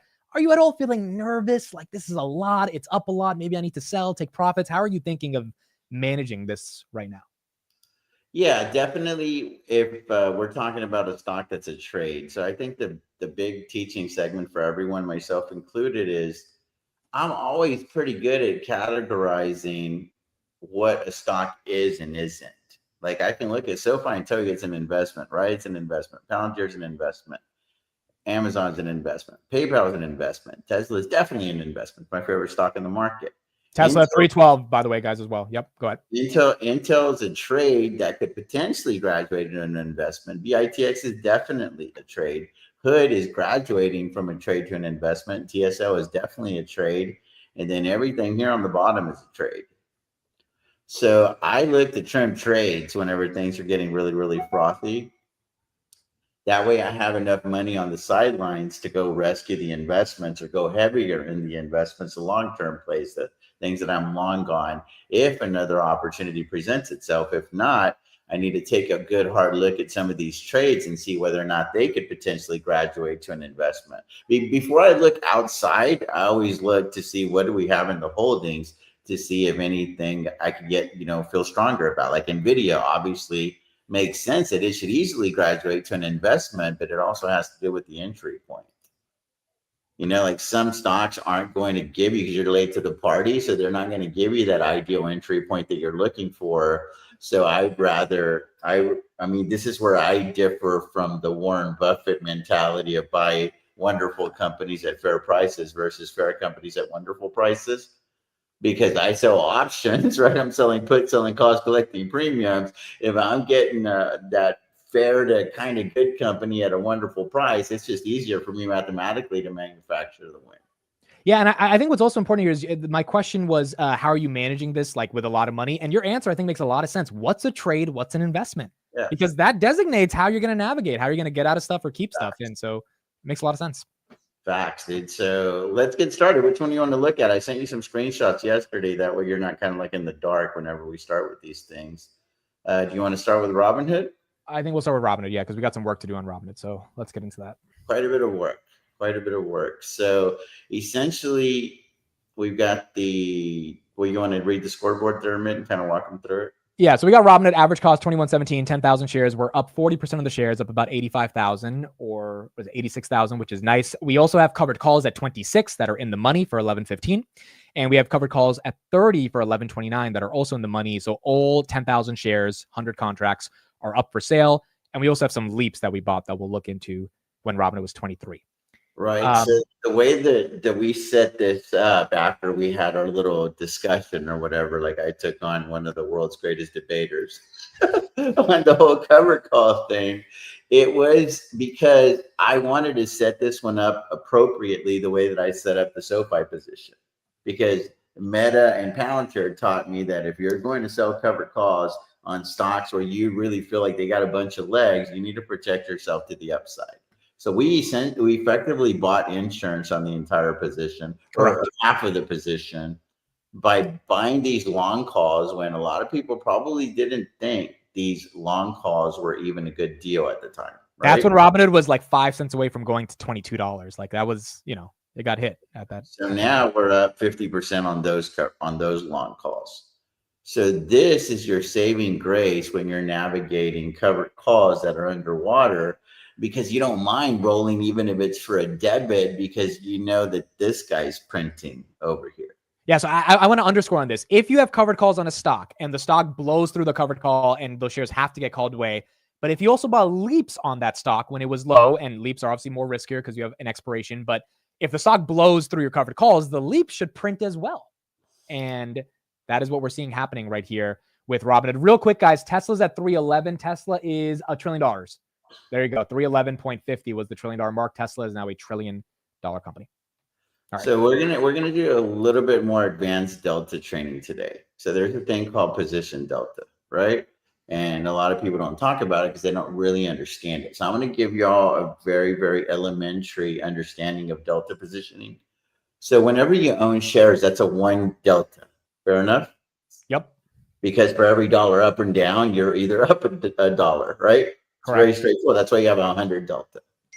So whenever you have a covered call, that covered call has a delta attached to it as well. So that delta on this 26 call is probably a 70 or 80 delta, I bet. The 96 delta. So what does that mean? For the shares that we own, we're either going up or down $1. But here we're either losing 96 cents or gaining 96 cents. So we only have a position delta of 4 cents there. You see how it almost went to $1 right there? Negative? Yep. So any gains that you're getting from the shares are being negated by the money that you're going in the hole on the covered call. So that's why it needs to be remedied whenever you're around your break even, because whenever you're around your break even, you're in that 40 to 50%, the 40 to 50 cent delta on the covered call. That's why you don't want to wait too long to roll the covered call, because any money that you're making on one side, you're losing on the other side. Whereas ideally, you want to be a little bit more delta neutral. So you can be gaining $1 on the shares, but maybe only losing 40 or 50 cents on the covered call. So you still have a net positive. Here, we don't have a net positive in this position. So the more in the money the covered call goes, the more the delta goes to 1, correct? Yeah, closer to -1, offsetting the +1 from owning the shares, right? So you have a wash. And the closer you get to -1, the more prudent it is to roll immediately. Yeah, you want to do that when it's more like at 40 to 50, and that happens typically around your break even. Gotcha. So I didn't just like make up these rules out of thin air. There was like a lot of math that went into it. You know what I mean? Because I'd gotten this hole over and over, and I was like, okay, when's the ideal time to address this situation? And you're going to see here that in order to roll out and up when you're deeper in the money, there's only 2 things you can add to a contract, right? Think about it. You can add money and you can add time. That's it. That's it. So if you don't want to add money, what do you have to add? You have to add time. Yeah. So the only way to roll out and up right now and not add too much time, it stands to reason you would have to probably do so by adding money. So you would do that for a debit. But if you want to roll out and up for a credit, then you're going to have to add a lot of time to this contract.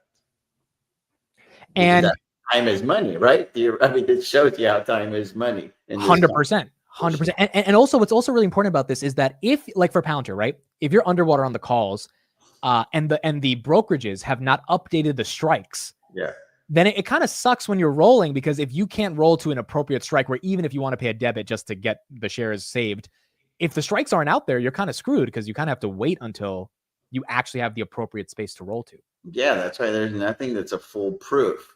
But if you do my little wraparound button-up strategy, which is what I call setting the position up appropriately, the way that we did here, then it doesn't really sting that much, because since this is still in the trade category, hasn't quite graduated to the investment.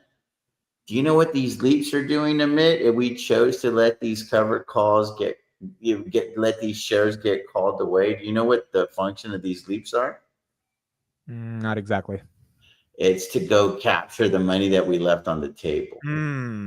Right, because someone bought the calls that we sold them. Wow, yeah, that makes sense. We bought insurance. Because we're like, hey, what do we want to trim the position? We'll go long virtually. Some people call it things like synthetically and all this other stupid shit. But we'll go long by de facto with the long calls, because we still control 5,000 shares with those long calls. And then we can still bring premiums to the door selling cover calls against those long calls down the road.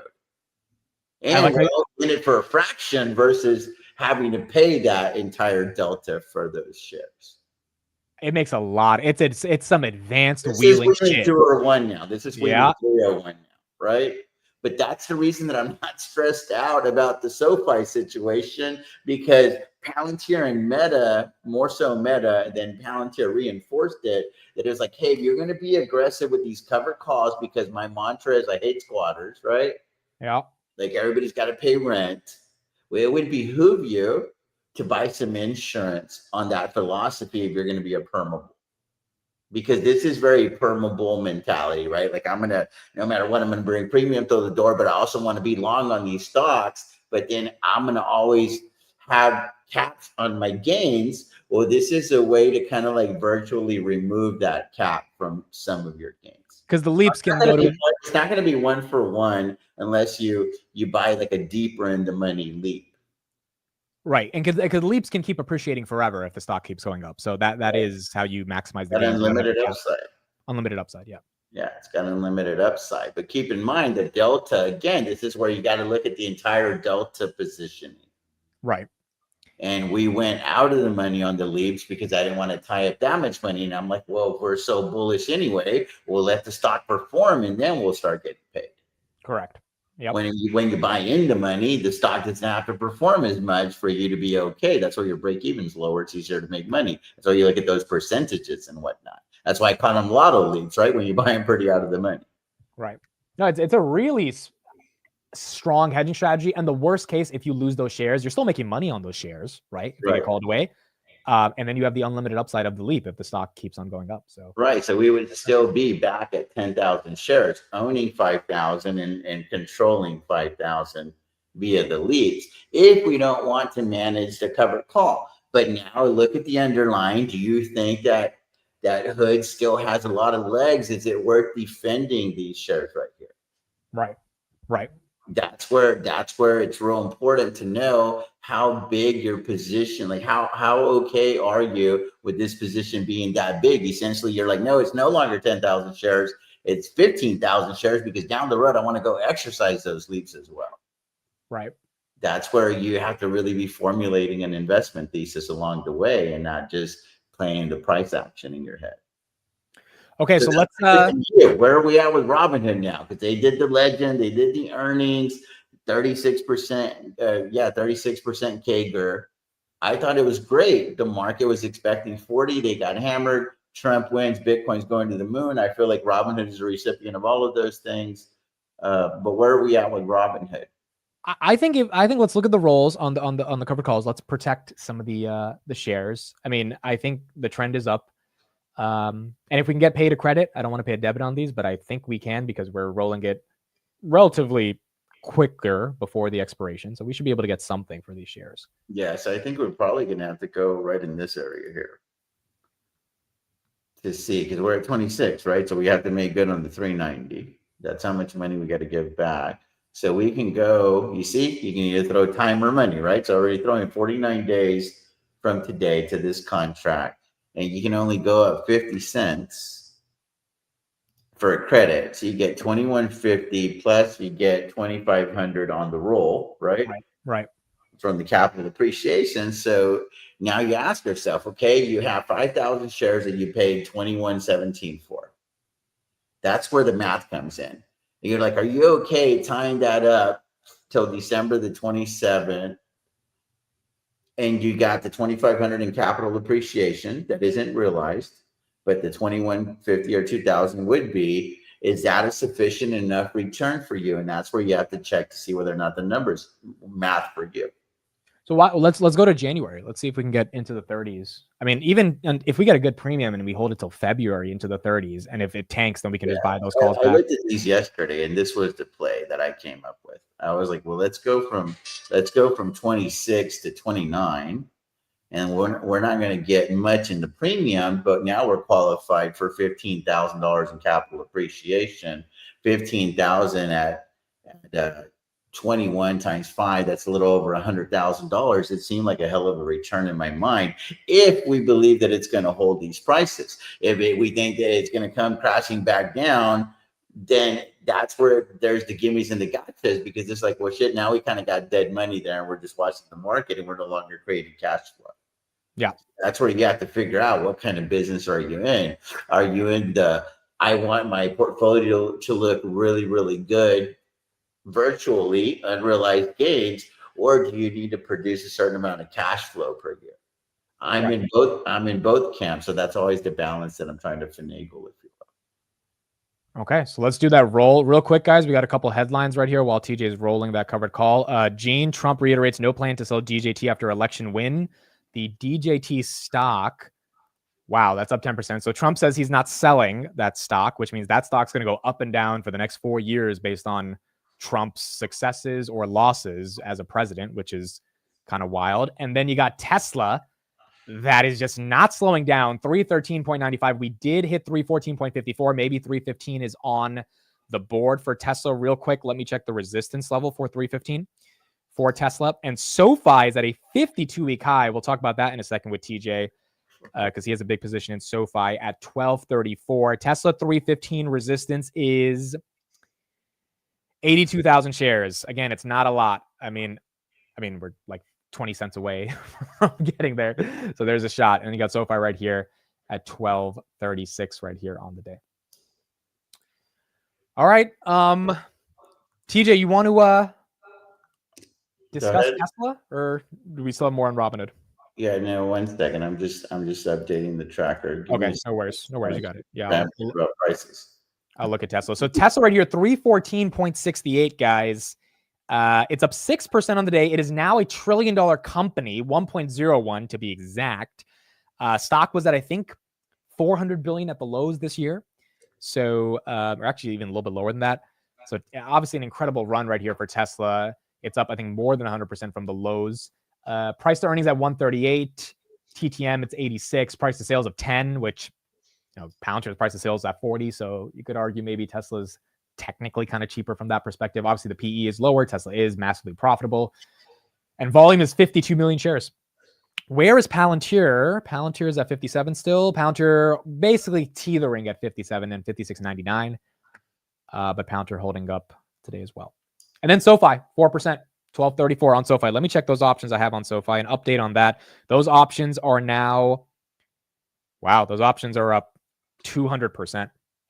So that's what we got on that. Those are up 6,800, just a little bit less than what TJ's up on SoFi.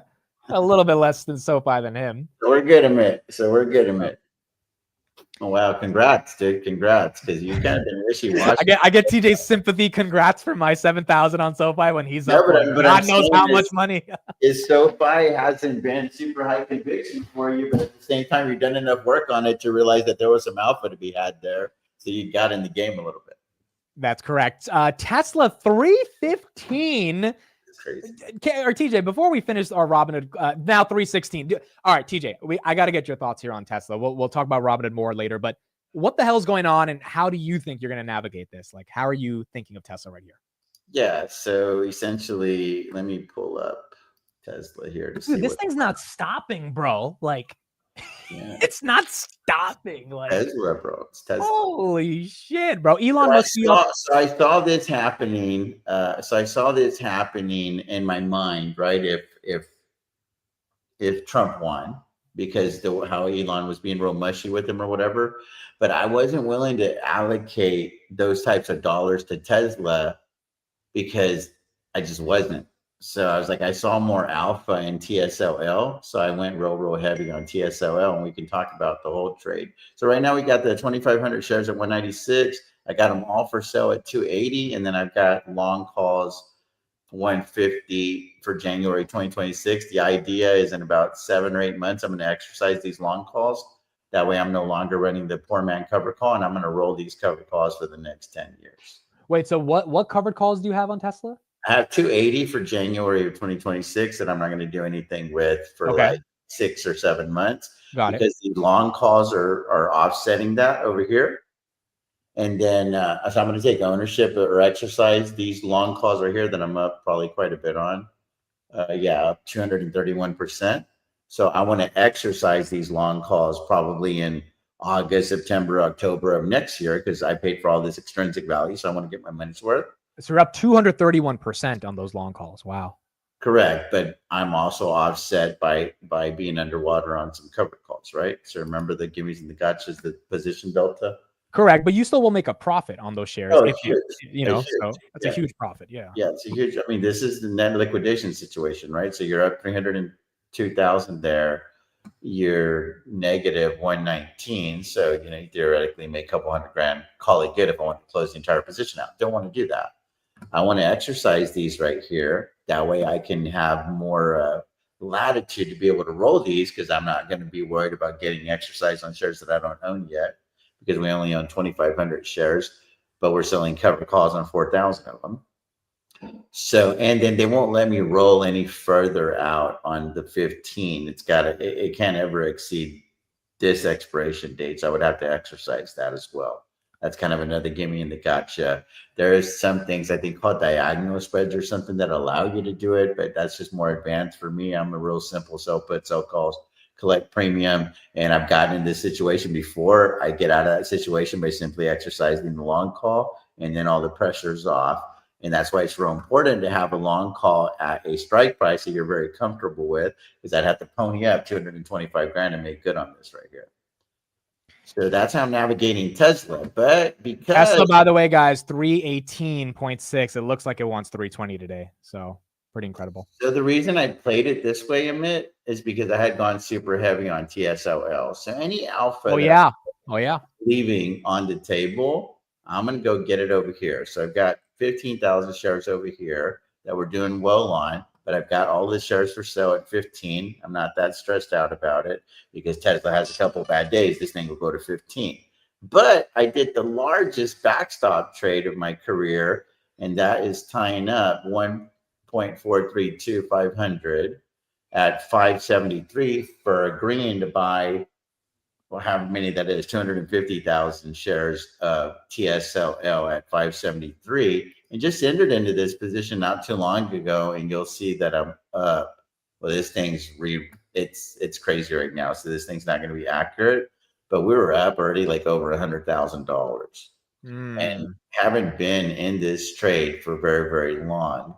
But there's a lot of volatility going on right now. So you got to give time to the options chain.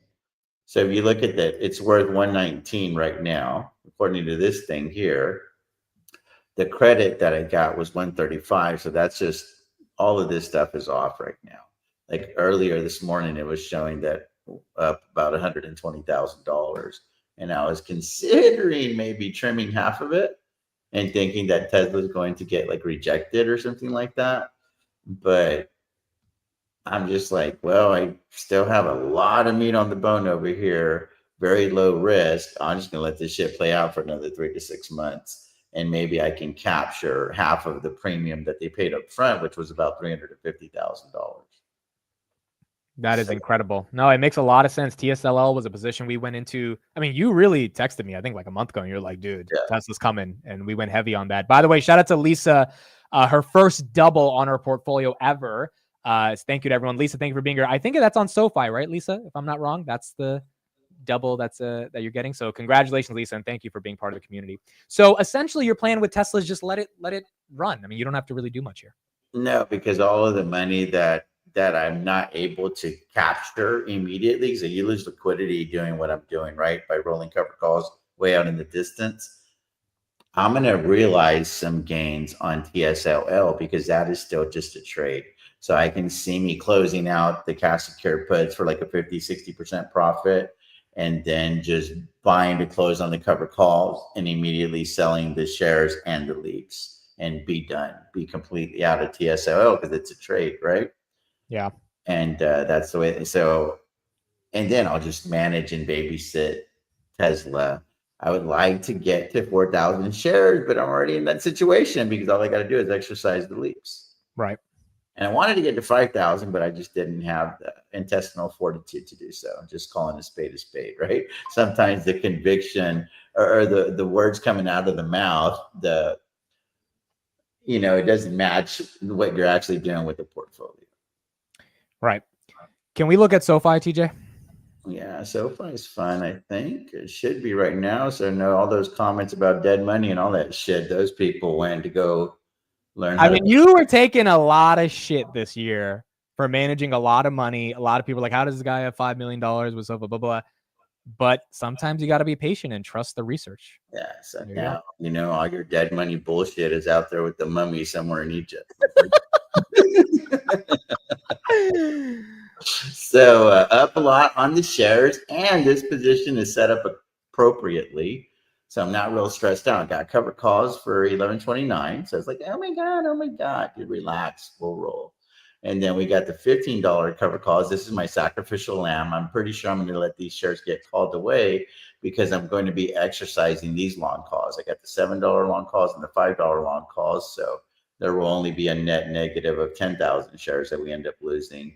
And then I've got the $10 leaps. SJ has a good comment. No one's crying for the level one options right now. So we got the $10 calls and the $15 calls. I'm undecided here. I'm undecided because I had taken profit over here. How much are you up on these $10 calls? My dad has the same ones. He has them. Yeah, 100, 200%. Wow. So I had already taken a profit over here. I had closed out 500 of them and I got 360. I paid 166 for these. So it was a nice little gain. And I was like, well, I want to try to make initially I wanted to make $1 million on these $10 leaps, but now it's like, well, I want to try to get to 500,000. So SoFi probably has to run to like 20, 25 bucks in order for me to achieve that on that one. And then I also have the lotto leaps at 15. And those are just a flip. I don't want to own SoFi at 15. I'm undecided as to whether or not I'm willing to own 50,000 more shares at 10. If there's a major baked in, intrinsic value down the road, and SoFi's at like 30, I might be singing a different song, right? But right now, it's like I'm not that excited to own these, so I'm just thinking I'm going to flip both of these contracts and call it good. But this is my protection to be able to bring some massive cash flows through the door on covered calls. And there's still more covered calls that I could sell right now, but I want to make sure that I manage these accordingly. I'll be rolling these when I get to 1272, and I'll be adding another 2 or 3 months and maybe getting to like a $14 strike price, because at those levels, dude, I feel like for everything that SoFi is and everything that it can be, I think $14, $15 handle, you can't even really argue that it's undervalued at that point very much. Correct. But I have a question. So why aren't you rolling the 12.5s right now? Because you said you should do it when the delta gets closer to 0.5. And we're there now. Right? Whenever my break even is breached. Because I'm not leaving any money on the table right now. Like, this thing's out of the money. First of all, if the expiration was today, I don't have to do anything, right? Because it's below 12.50. Right. I collected premium, so I'm technically not leaving any money on the door, and this is a straight up cash covered call. Like, there's no rolls involved right now. So this break even is very accurate. So I'm like, dude, unless this thing gets to 12.70 before this day, I ain't rolling, bro, because I want to collect all of that data, because this data is going to start ramping up every day. Got it. And you'll see there that I got the 10, the 12, and the 12, right? This is all the money that was collected on October the 30th and November the 1st. And I picked a strike price that I was like, yeah, I think SoFi might hover there, but I don't think it's going to blow past it. Like, I don't see SoFi pulling the Tesla and going from 12.50 to 15. Right. Not right now, unless there's something going on with the shorts covering and stuff that I don't really play that game. I don't make investment decisions based on what people are going to do or not do with 180 million shares that they shorted. Right. Because I don't even know how to play that game. Like, how do you quantify that stuff? So really causing a lot of stress, dude. I'm just a little wishy-washy on how I want to play the $10 calls and the 15, because they are my saving grace for the covered calls. So I know that I can't close them. But it's just, sometimes I'm tempted to just take those $10 ones off the table and kind of get into a bigger cash position, because I think that the market is so it's running so hot right now. Can we talk Intel? Because this is a good one I want to discuss. So Intel, for those that don't know, TJ loaded up Intel at 30. I liked Intel at 30 as well. Intel ended up getting destroyed to $18. Now it has come back. Trump presidency is helping that. And so he was down almost $500,000 at one point. Now he's down 20 grand. His adjusted cost basis, I believe Intel is pretty much above that, because your cost basis is 26 adjusted.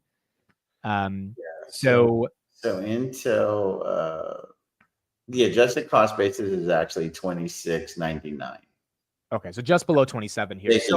Taking everything into account. So what's the I mean, theoretically, if you sold right now and you took a $20,000 loss, that's not crazy. You get a ton of money back, tax loss harvest. It's better than taking a $500,000 loss. Or are you saying Trump's back? Chips are going to be in America. Let's let Intel go back to 40, maybe. Yeah, the day that he won, I put in my journal that I'm going to try to sell Intel at $30. And I want to turn it was about a $200,000 or $300,000 loss at one point, and I want to try to turn it into a $100,000 gain, and then trim half the position at 30, and then kind of like reassess, because I don't think Intel is going anywhere. But at the same time, that doesn't mean that that's the ideal place to be putting money either. But is there so before Trump won, you were like, let me get the hell out of this. I just want to get close to break even and call life good, and see if we can try to figure out how to like legit build the position in NVIDIA. That was the so you don't feel that anymore at all. You don't have that feeling. No, that's crazy, right? For one man to kind of influence you like that. I mean, but it's just, I mean, he's very pro-America, right? And I think that they're going to try to figure out how to make Intel win. I went on a rant on my channel about it, and everybody roasted me in the chat. But I was like, dude, y'all got to realize how competitive this country is. 100%.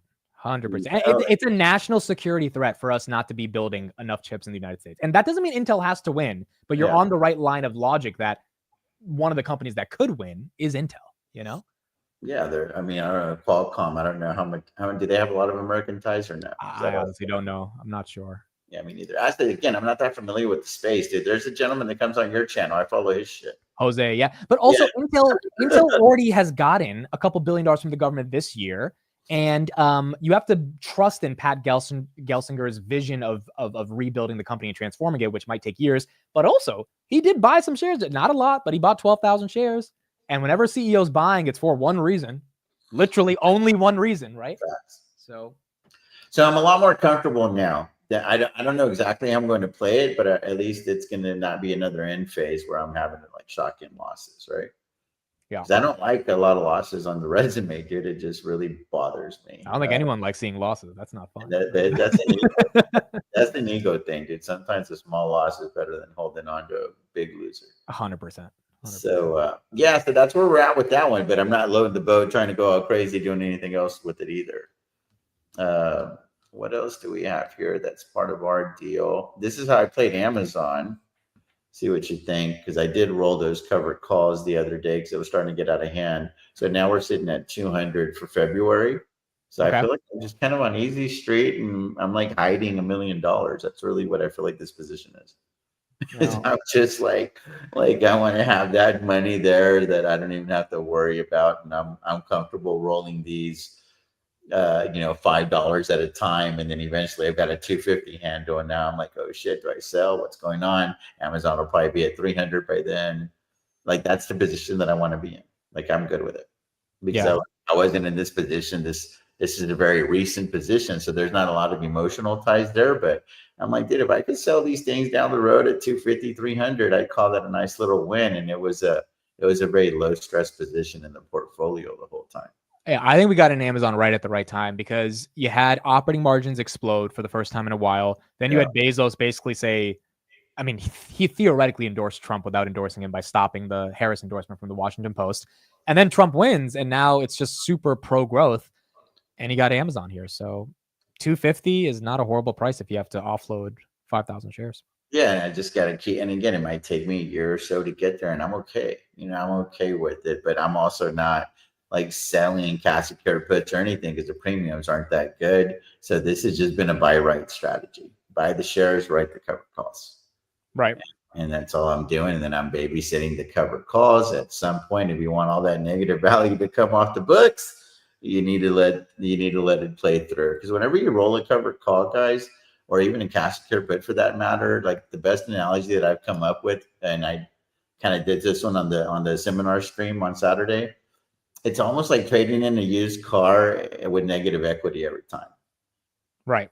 At some point, somebody needs to make good on that negative equity. And there's only two things you can throw at the contract: time and money. So if you don't want to throw any money, then you just got to let the time play out on the Cathie Wood put a covered call, and hopefully it expires out of the money and you're in business.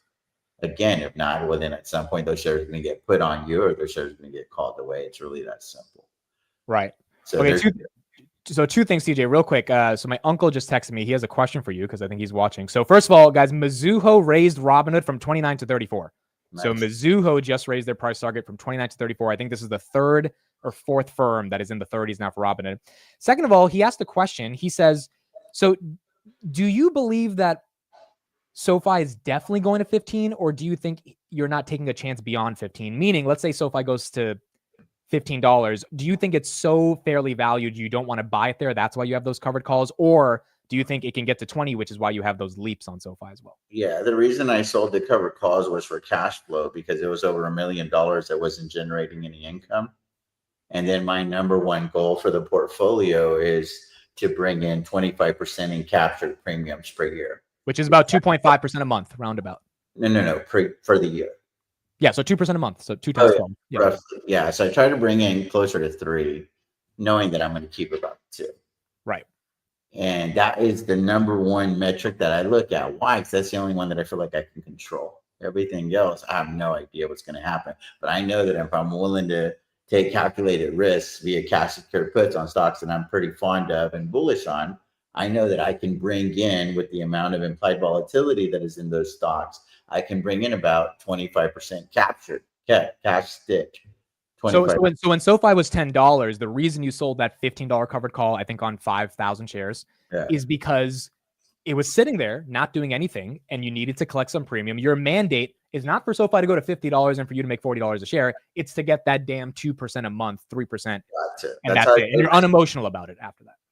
Yeah, because next year we're going to start the portfolio at about 11 million, God willing, and it's 25%, and it's going to be there on the board.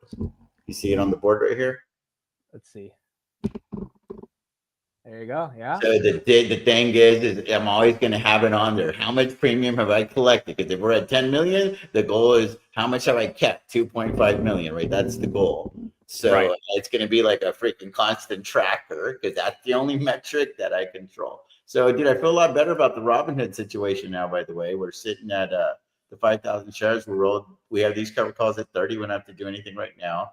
And then now we have them at 29, and then we still have the leaps protecting half of the position. I don't really feel comfortable adding more to the leap. So I feel pretty good about the position as a whole, Matt. What do you think? I feel pretty damn good about it as well. I think I don't think we have to do much about it. And we have those $30 leaps that we can just hold on for the long term. Great. So let's talk about a position that was a trade and we were very emotionless about it. But then now you're going to see a situation where we're potentially leaving a lot of money on the table. And this is where it's like an old Ghetto Boys song. Your mind is playing tricks on you. This is where you have to stick to your guns and stick to the original plan, because this is where things can get kind of they can go awry for you very quickly because greed's kind of getting the best of you. So we entered into this situation via cash secured puts. We sold cash secured puts at 324. We recently closed those out. We're very, very profitable in this position. But right now we have 10,000 shares that are for sale at 32, January 2025. It's currently trading at 39. So we're essentially leaving about $70,000 of capital appreciation on the table. So just want to show that to you guys because I still feel the same. I don't give a shit. I'm thankful for the money that we made, and I want to get back into cash unless there is an absolutely compelling argument come December or early January where it makes sense to add another 60 to 90 days to the contract, and we can squeeze another $2 or $3 out of the situation at that. Well, so can we do this for learning exercises? Can we look at the rolls on the premiums? The reason I say this is because I don't care about owning the shares either, but the call buyers on BidX are really excited. So the premiums might be really good, maybe. And then if Bitcoin goes to 100,000, this BidX thing might be 50, 60 bucks. So maybe there's an argument where we want to. So the other thing that I considered doing is, well, why don't we look at selling more cash secured puts then? The only problem I hate about that, dude, because this thing is, we just don't know the whole net asset erosion, all that stuff. And that's why it's wonky dealing with it. Yeah, but the cool thing is it does pay a hefty premium. Or a hefty, what do you call it? Dividend. Yeah. Let's get right here. Look at that, the last dividend. And that thing's coming every month, by the way. Yeah. So that's the other thing. Right? So you see, because there's another one that came here, right here, another dividend, 1889. So this thing's been bringing money to it. It's been bringing money to the door. I'm just afraid if Bitcoin tanks, the whole thing goes to shit. But I guess you have to believe in Bitcoin then to yeah, and that's the thing, right? That's the thing is you got to be comfortable with the win that's at hand. If you want to get any more, I don't think that we want to be in this asset any longer. Yeah, because of all the things that you just mentioned. But it'd be cool if we could just milk another dividend or two, and then let's try to go get some of that money with cash secured puts. Maybe look at 26 bucks or something like that. Because we did $24. Is there any money there like the $26, $27 range? Right. For the same time frame. Because we can go over here. What does it look like at 26? Still $1.80 is still incredible. Dude, that's $180 off 2,600. And we do 100 contracts. Now we're picking up $18,000 of the 70 that we would theoretically be leaving on the table. So it takes kind of some of the sting out, and at the same time, what positions ourselves to get a pretty decent entry point, bring in more dividends, more cover call premiums down the road. And then if this one gets challenged, well, then guess what? That means that cover call is no longer underwater. Okay, so I want to summarize this because this is a really important thing. So so we had covered calls at 32, stocks at 40. We're missing out on those $8 of premium. However, if we sell puts at our average cost, and why does that matter? Because that average cost was what we were willing to pay for this asset. Currently, and again, this is leverage. That's why the return is juiced up. So just keep that in mind. We would get a 7% return in 2 months, which is 3.5% a month. That matches your mandate of what you're looking at from the portfolio. And if it were to collapse back to 26, which is our average cost, lower than our average cost, theoretically, we should be more than happy to buy those shares. Right, because then now we can sell more cover calls, bring in more premium, we're qualified for more dividend, etc. This is why selling options is really fucking cool, dude. This is why it's also interesting businesses ever. It's also capital intensive, and I'm treating it like a business, right? A lot of people, all they have is what they have to work with in their contracts because they're all tapped out. That's why during the seminar on Saturday, dude, one of the big things that I talked about is a lot of people aren't going to tell you, but you got to make sure that you're like legitimately adequately capitalized for the type of hamburger stand that you want to open. Right, because if it does fall to 26, you've got to buy all those shares. If we do 100 contracts, that's 10,000 shares. You got to be ready for that. Right? Yeah, well, man, so it's a cash secured put. You got to tie up the 260K right now, right? They're going to pay you the 17 right now, but it takes some of the sting off, So you're just like, oh, there's another grab. It's kind of like a partying bite grab, right? Biting cash grab. You're like, okay, these shares are going to get called away. Let me go grab another 17 because I don't got anywhere else that I can put the money right now. Right. And two things here. If we do get assigned at 26, because we're getting $1.80, our actual cost basis would be 24.2. Again, that's our break even.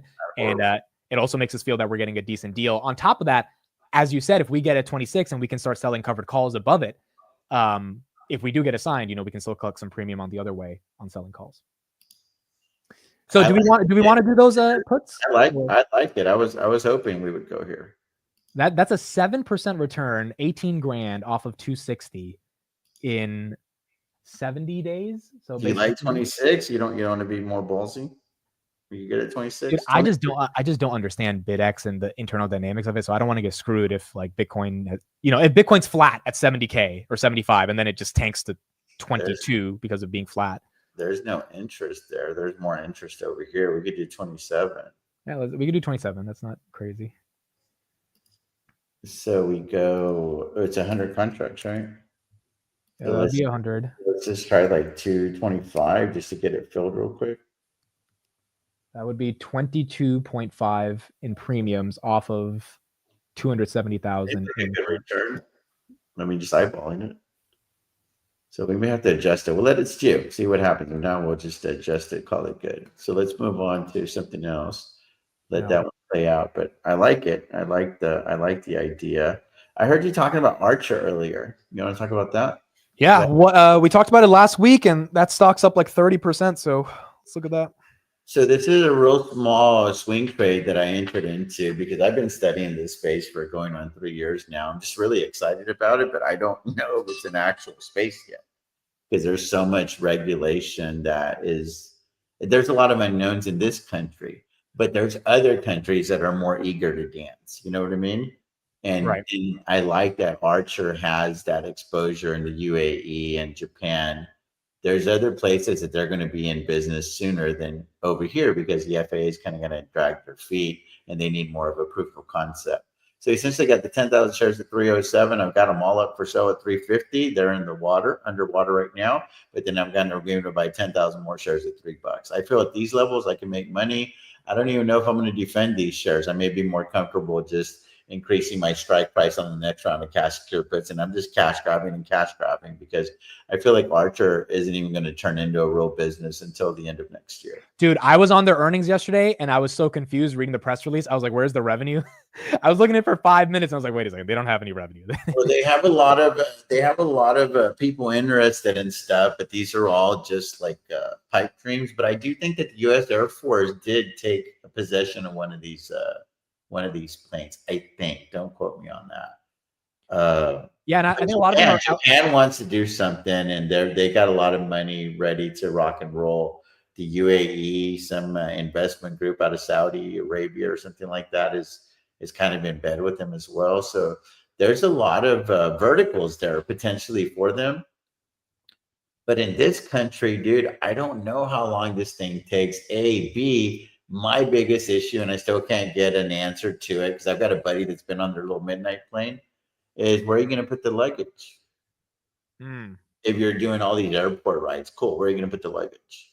Do you think maybe it's meant for They people don't that have a compartment for the luggage, and there's do you think maybe it's meant for people that don't have a ton of luggage? Like it's meant for a book bag and that's it? Bro, how many people you know traveling to the airport that don't have luggage? Admit. No, but it's not meant for an international flight. It's meant for LA to San Francisco. Maybe you just have a small duffel bag or something, right? Could be. I'm just saying, like, it's gonna limit the amount of people that can take it unless they gotta figure out a different way for their luggage to get there. Now you've added a whole different level of shit. Right. Right. So I don't know. Maybe there is compartments there that I'm unaware of. I'm not sure, but they're essentially trying to build something to spec right now that's going to go through the approval process. Where I think like as Joby is kind of like still just prototyping the thing right now. So I think that Archer's a little bit further along. Right. Not real sure. I think there's legs there potentially, but again, this is early. You know what I mean? This is like there's early and then there's early. This one's like people are setting up tables, chairs. You don't know what the ratio of guys to girls is. Like it's real early to the party here.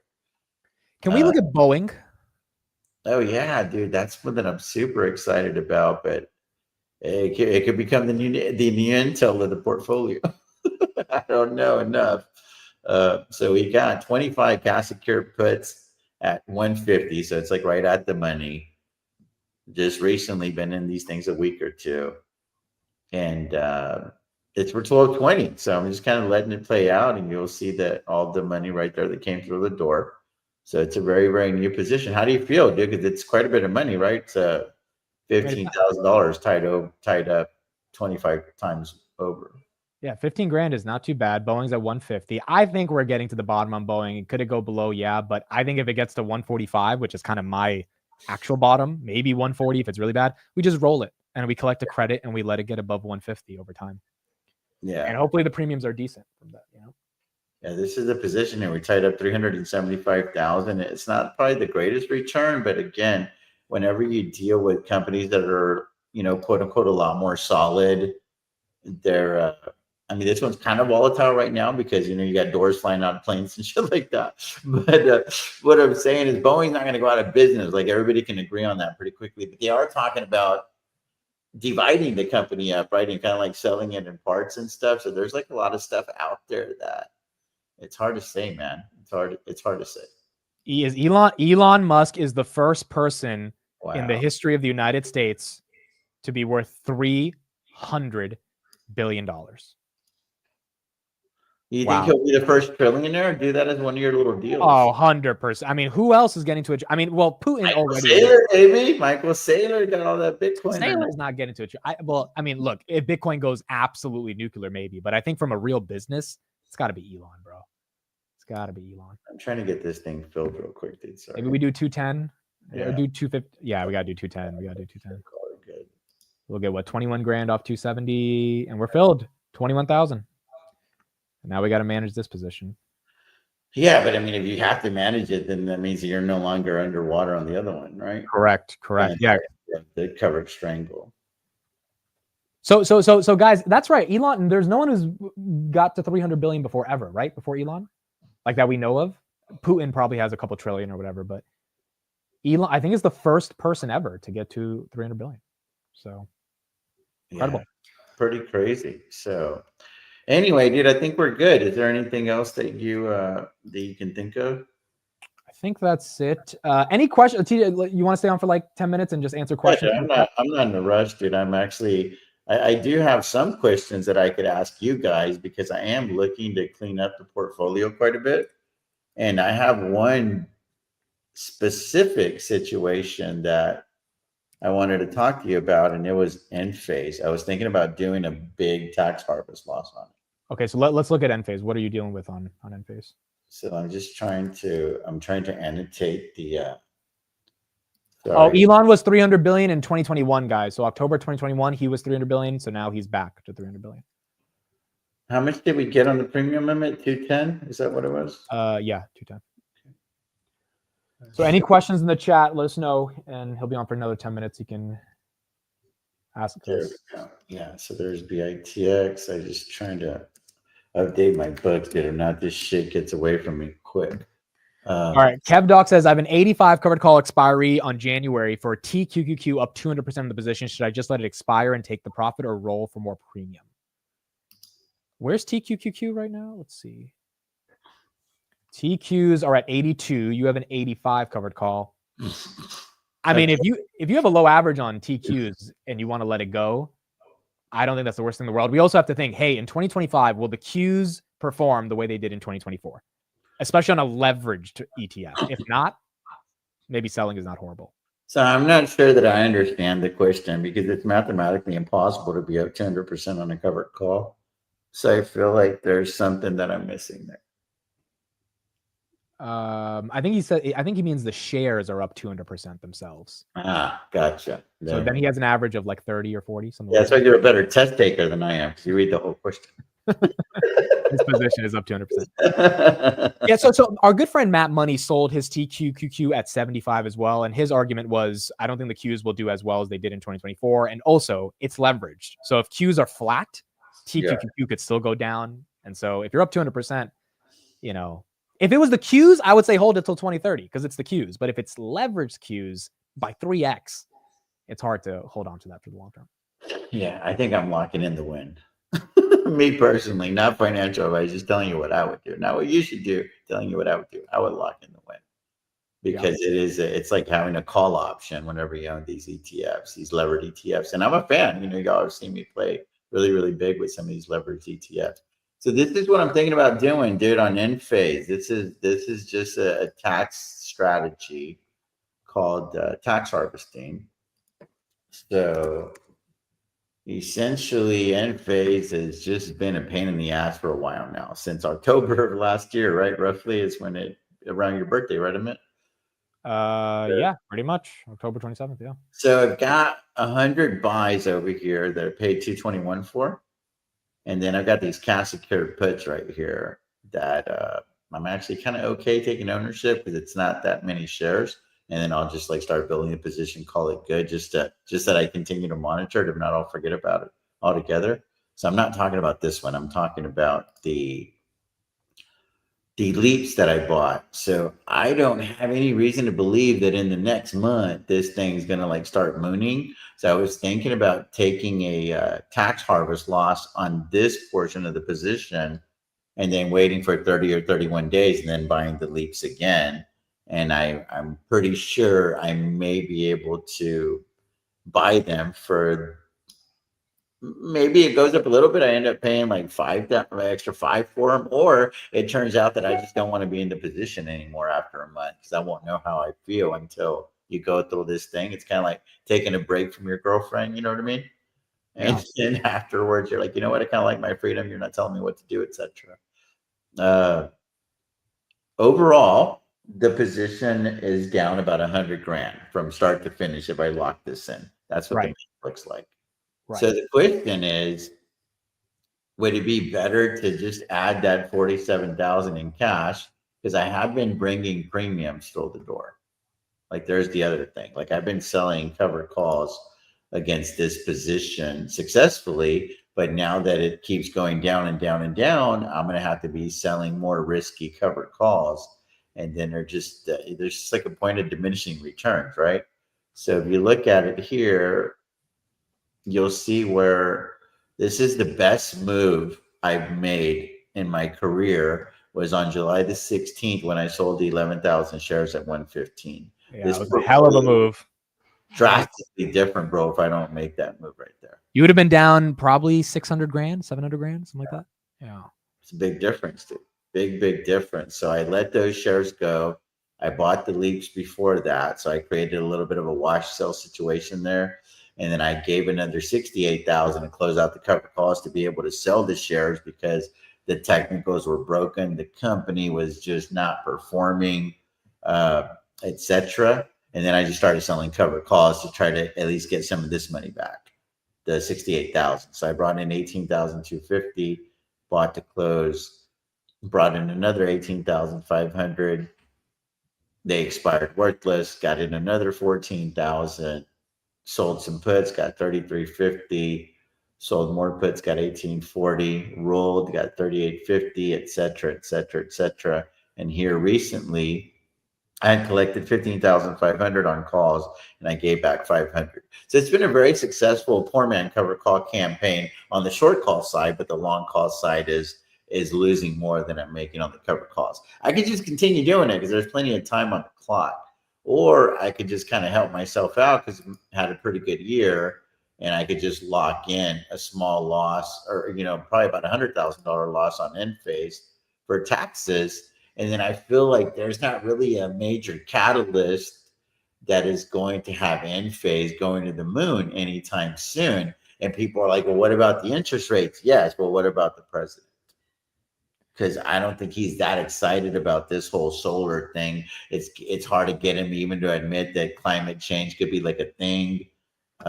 So if you take $100,000 loss, essentially the gain, like if you're up $1 million for the year, you would only be up 900,000 on your taxes. Correct.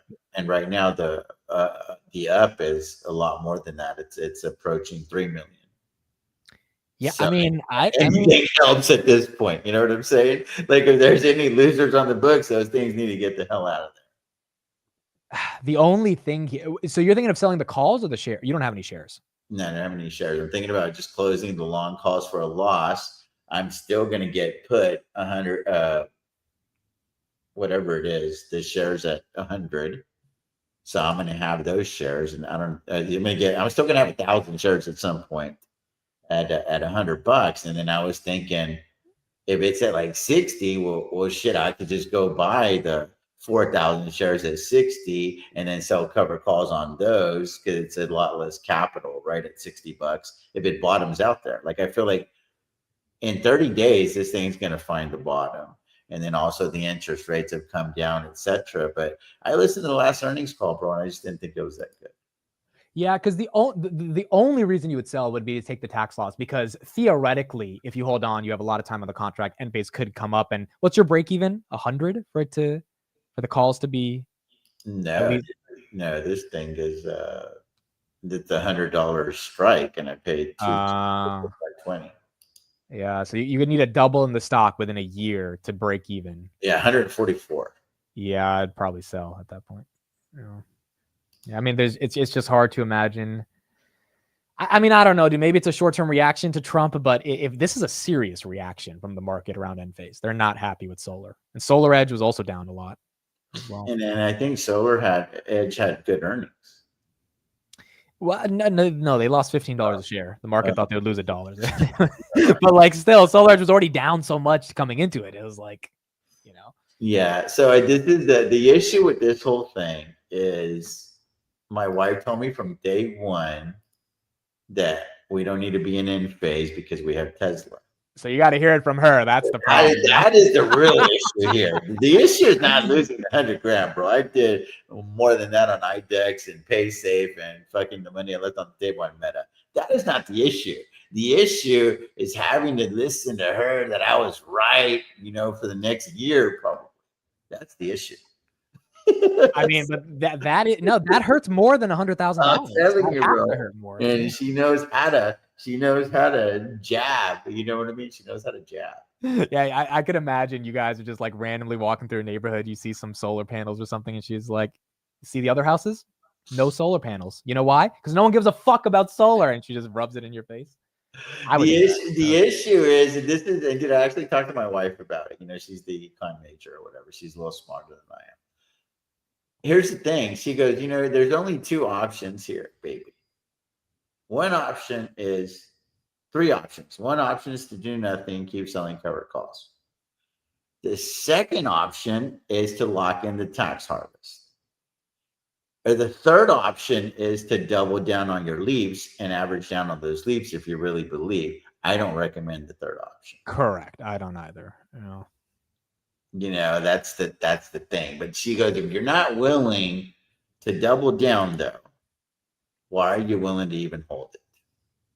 Because, I mean, my God, dude, I should be salivating right now thinking that I could buy 100 leaps or 50 leaps for $49,000.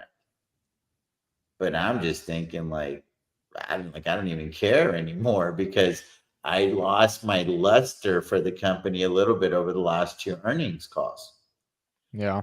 And it has nothing to do with the price action. It's just the way it reminded me of Elon Musk a couple, 2 or 3 quarters ago when he had a real shitty earnings call. And then I have my wife in the back of my head talking about, oh, we have Tesla. Everybody wants Tesla. The only reason they go there with Enphase is because it's cheaper. She's right. She's right. See, let's get a couple other questions as well from the chat. I know you got to go soon, but someone said, thank you for the $10 super chat. Hi, TJ. I sold Palantir $50 strike expiring today.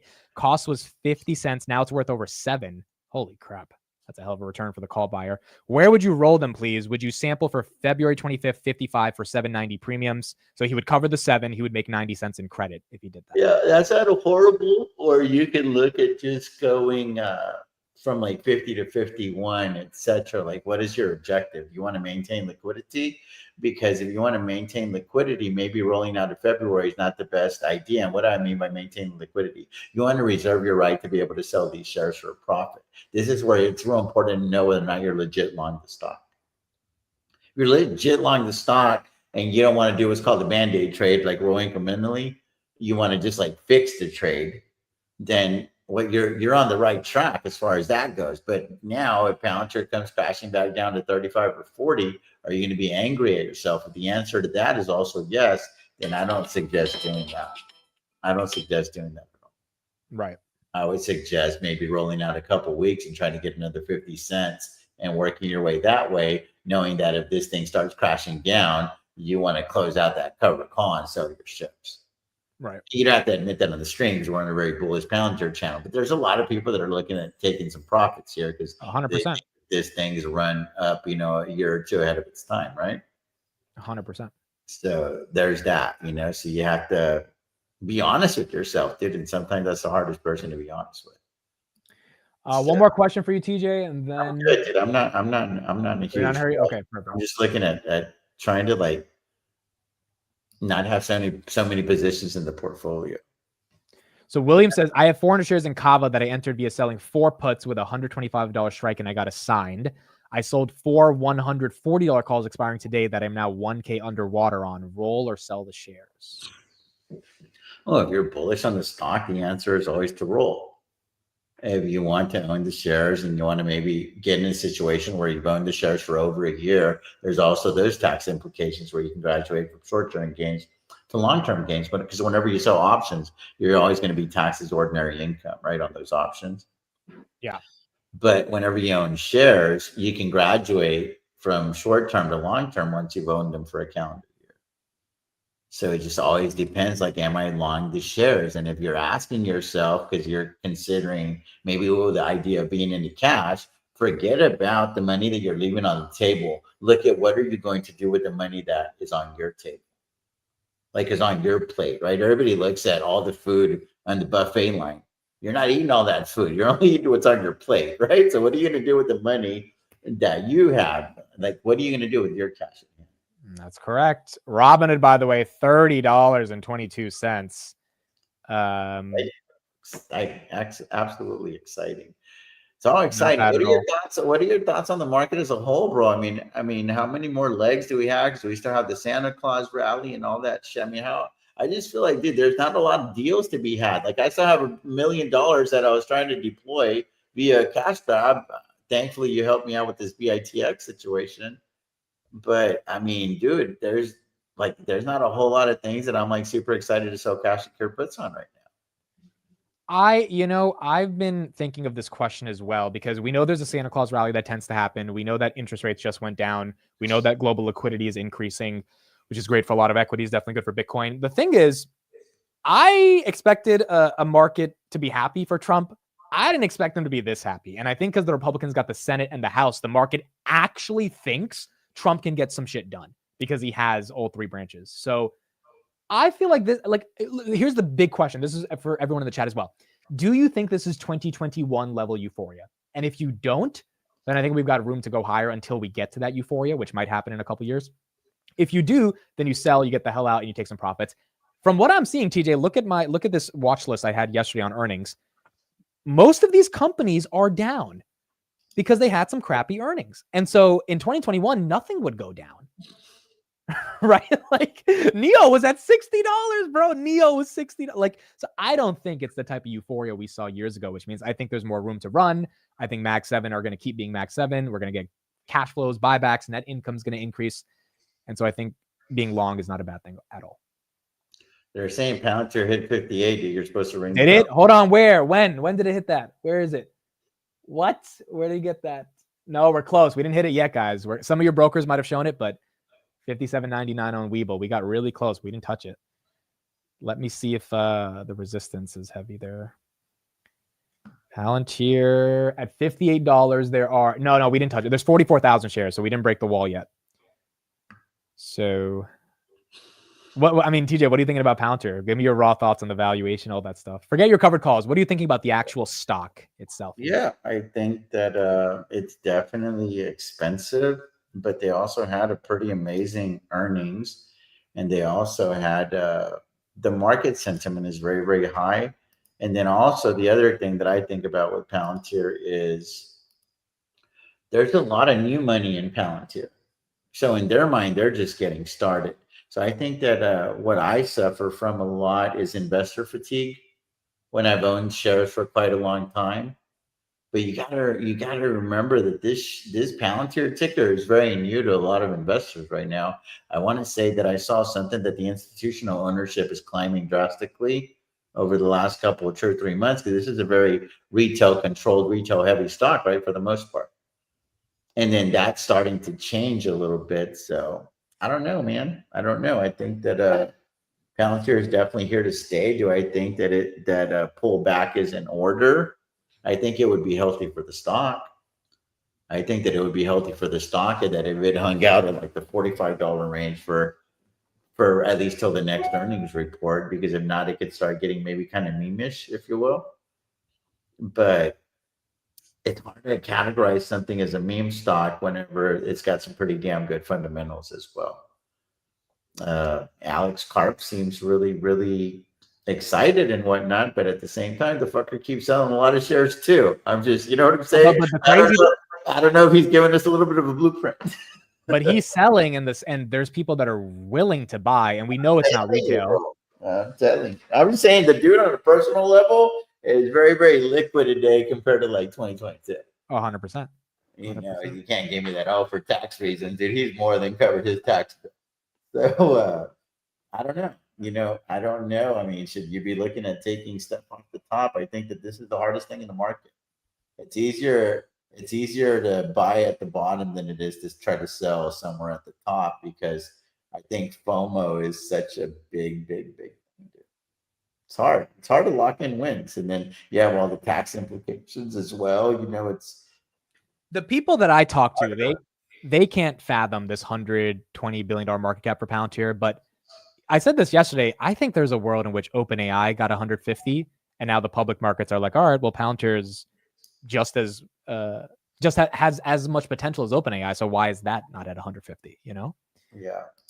And maybe that's how the market's comping it. But it is pretty incredible, dude. We are maybe living in the best time ever in regards to technological transformation via AI, and the market's embracing it. Robinhood, $30.27. Congratulations to all the Robinhood shareholders. Congrats if you bought the dip at 23. Incredible performance by Robinhood. Fundamentals are strong. Valuation, they still have $5 billion in cash. Market cap is $26 billion at $30 with $5 billion in cash. So you're really paying $21 billion, growing 36%. Incredible for Robinhood, up 3%. Palantir, $58. We are here.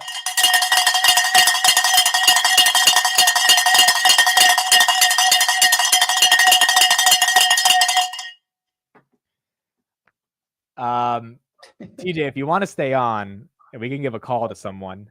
I have an announcement. Okay, and then after this, we'll call TJ. And Steve, and we'll see what he has to say. Go ahead. You want to share the screen? Yeah. You're done? You're out? Wow. Buy my wife a purse. And lost $100,000, and we're laughing about it. This is what it means to be an investor, baby. This is what it means. So I'm not perfect, but I still have the cash secure puts at 100 that are going to get assigned. I'm not going to close out of those. I don't need to look at that. Another tax arb slot. And then I know it's that 1,000 shares, you know, like I'll no longer look at the stock if I do that. yeah.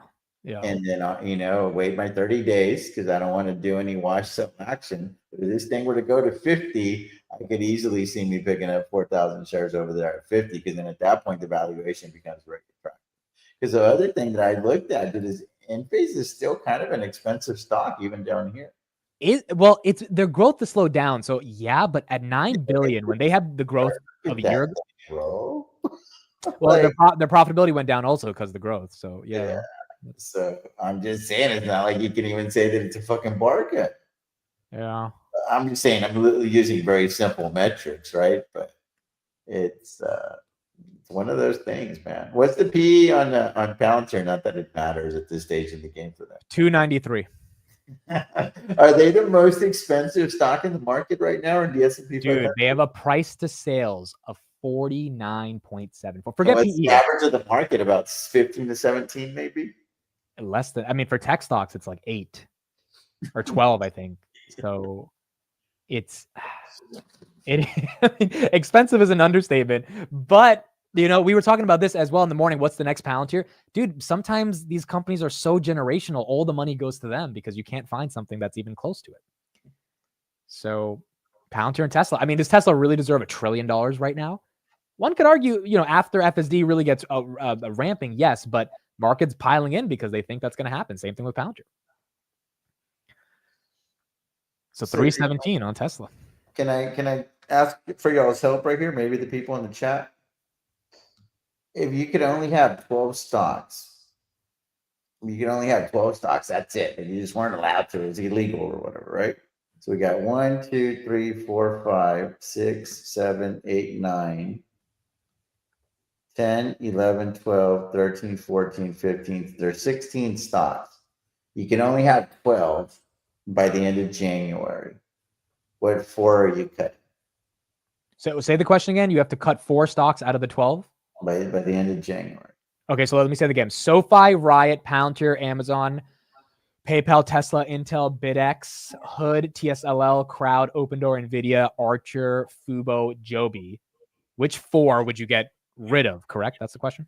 Yeah, so right now, the 4 that I'm looking at are these 3 in the bottom would not be there. This is past January because these were swing trades, and I think that they'll all play out, and I won't have the shares anyway.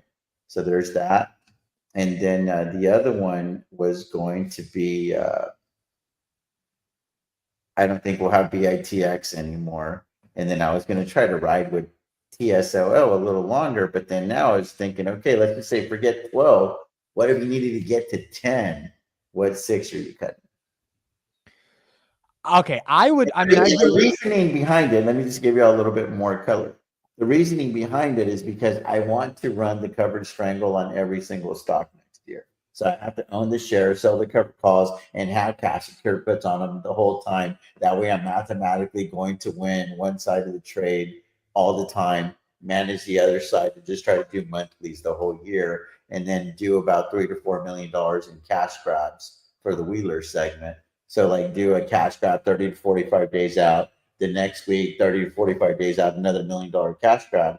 And then once I have $4 million cash grabs going every year, every week we have one expiring that I'm managing, if you will. So you agree with Tanner? Get rid of OpenDoor? Yeah, no business holding open. That company lost when they got rid of the founder. Yeah, I'm a real big fan of Carrie Wheeler, the CEO. I've been following her career for a hot minute, but I hear you. I would get rid of. So let's look at it again, because there's company, and then there's like what's your situation in the company, right? So like an OpenDoor, didn't they have earnings yesterday? I don't follow these. Yeah, they sold. They bought 3,500 homes and did revenues up 40%, but I don't know if they're making a lot of money. My play on OpenDoor is that I just thought that they would fare well with interest rates. So I own the 50,000 shares at 184. I feel like there's no reason to sell at a loss here. I could sell them at a fucking pump. And then in January, these covered calls expire. So these covered calls will have printed. And then I've got agreements to buy more shares at 2 and more shares at 150. So not like going like super crazy with this thing. But if I do get assigned all of these shares at 2, I don't think that I'll get assigned the ones at 150. I'm going to put all of the shares for sale at $2 over and over until they get called away. So that's kind of the way that I'm playing it, unless something like legit changes between now and the next earnings report. If not, it's not a lot of money, but I would just like to be in cash so that I can have more money for the cash grabs.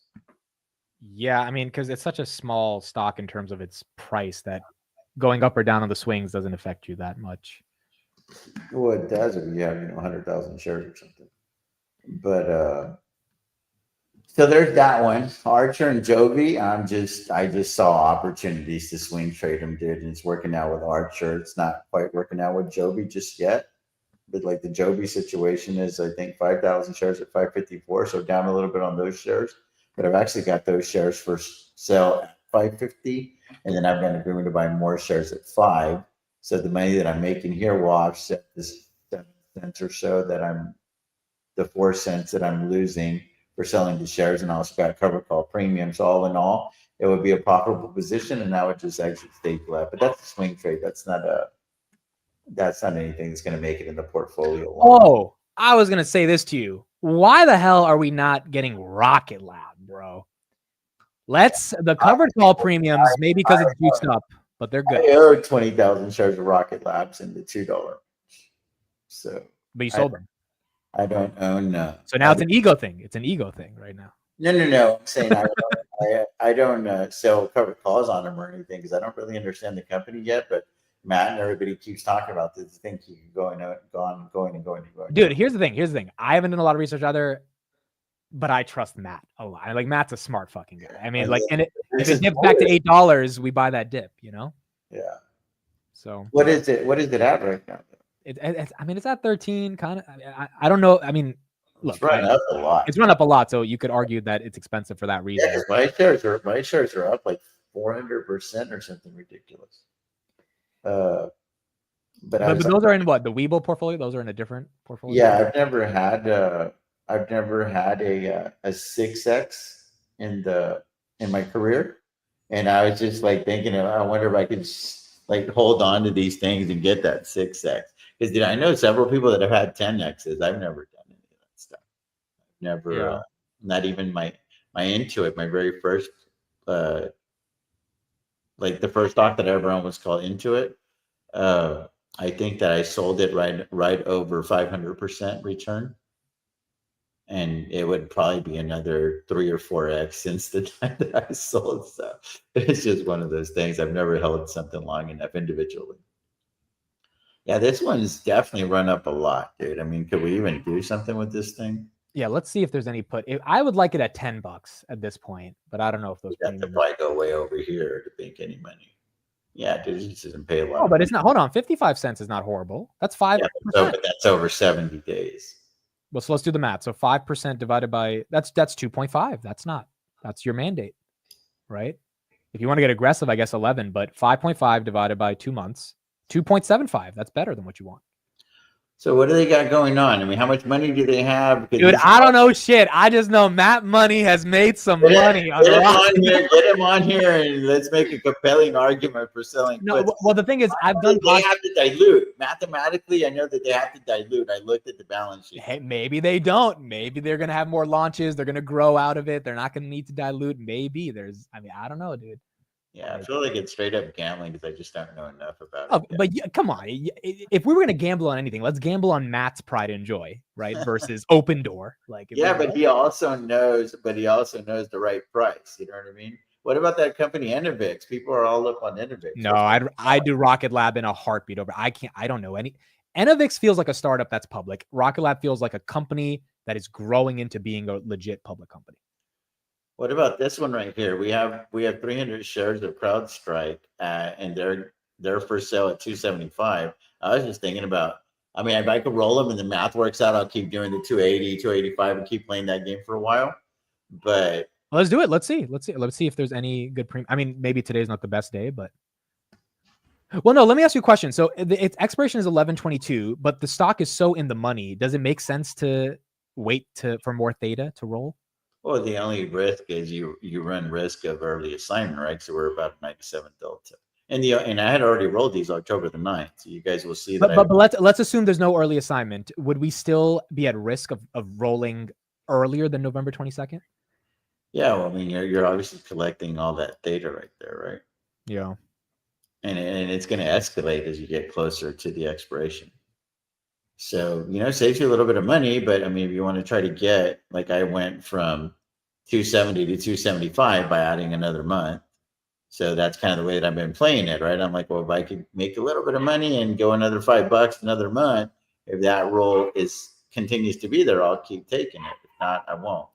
Right. So it would be like right in this area here. December 27th. I can go from 275 to 280. And there it is. It doesn't make a lot, but you're qualified for another 1,500. Yeah, 1,500. So is it 2,000? Is that exciting enough to keep all of that money on the books? Yeah. And then how much money is that? It's like 70 grand in collateral. Yeah. Oh, it's what I paid for the shares. So the shares are at 246 or whatever that is. So that 24 grand times. Yeah, 70 grand. Yeah. So you're making whatever that ended up being, $1,900 on 70 grand. Is that good for an extra month? Yeah, it's a fair question. I mean, this one I'm unemotional either. If this gets sold off, it doesn't make that big of a deal. We just weren't able to build it out because we had a chance, right? And I think that's where you have to instead of second guessing yourself, because now we have the answers to the test, is why didn't we try to load the boat when it was in that $200 range or whatever after the crash? Yeah. Because I was only willing to play it kind of aggressively with cash secure puts. I think I did end up buying 100 shares outright. But I'm saying that's where I feel like you already know how you feel about that company. If you had an opportunity to load the boat and you didn't, then it's just because you didn't believe in it enough or you didn't know enough about it to believe in it. And that's okay. Yeah. That's okay. But if you're going to beat yourself up over every dollar that you left on the table on a fucking stock you probably shouldn't have even been in to begin with if you weren't adequately researched, I mean, dude, you're just making a hard game harder on yourself. Yeah, it's a very fair point. It's managing the emotions of this business with option selling. I agree. I don't know enough about CrowdStrike. Did I know that it's an expensive company? And I know that Delta hates them, right? Didn't Delta suing them now? Yeah, but people said they would sue them for like $5 billion. I don't know if that's going to happen. Yeah. So I don't see it. What about NVIDIA, dude? I mean, we got into the thing at 132 the first time, right? Yeah. What is our position on NVIDIA right now? So we got 500 shares at 125 and they're for sale December at 134. And we've been underwater on this thing a lot. We made some money with cash secured puts along the way. So it's been a profitable position. But again, there was opportunities when it was in that $100 range and we texted back and forth and it was just kind of like weren't really super excited about trying to build the position. Yeah. So I think that we have to go back to that mindset. Why weren't we excited versus, oh my God, look at all the money you're leaving on the table. I was like, we could have made a lot more money. We bought more shares and the money was certainly there, but the conviction wasn't. Yeah, both of us, I don't think, know enough about NVIDIA. And when it was tanking to 100, we're like, is it a bubble? It's like that's when you need someone who knows. Like, that's when you buy the dip. It was easy for me to buy the dip on Robinhood. It's easier for you to buy the dip on SoFi. But like, if you don't know what you own, it's really tough to spend money on something, even though it's probably the right time when it dips. Dude, and there's a reason that I'm jumping around to these companies because I want to do a nice teaching segment for you guys in a second.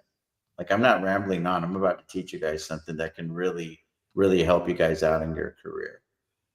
Same thing, Open Door. Don't know a lot about it. Don't know enough about NVIDIA. I can have maybe a 5-minute conversation with you on Archer and Joby, and that's it.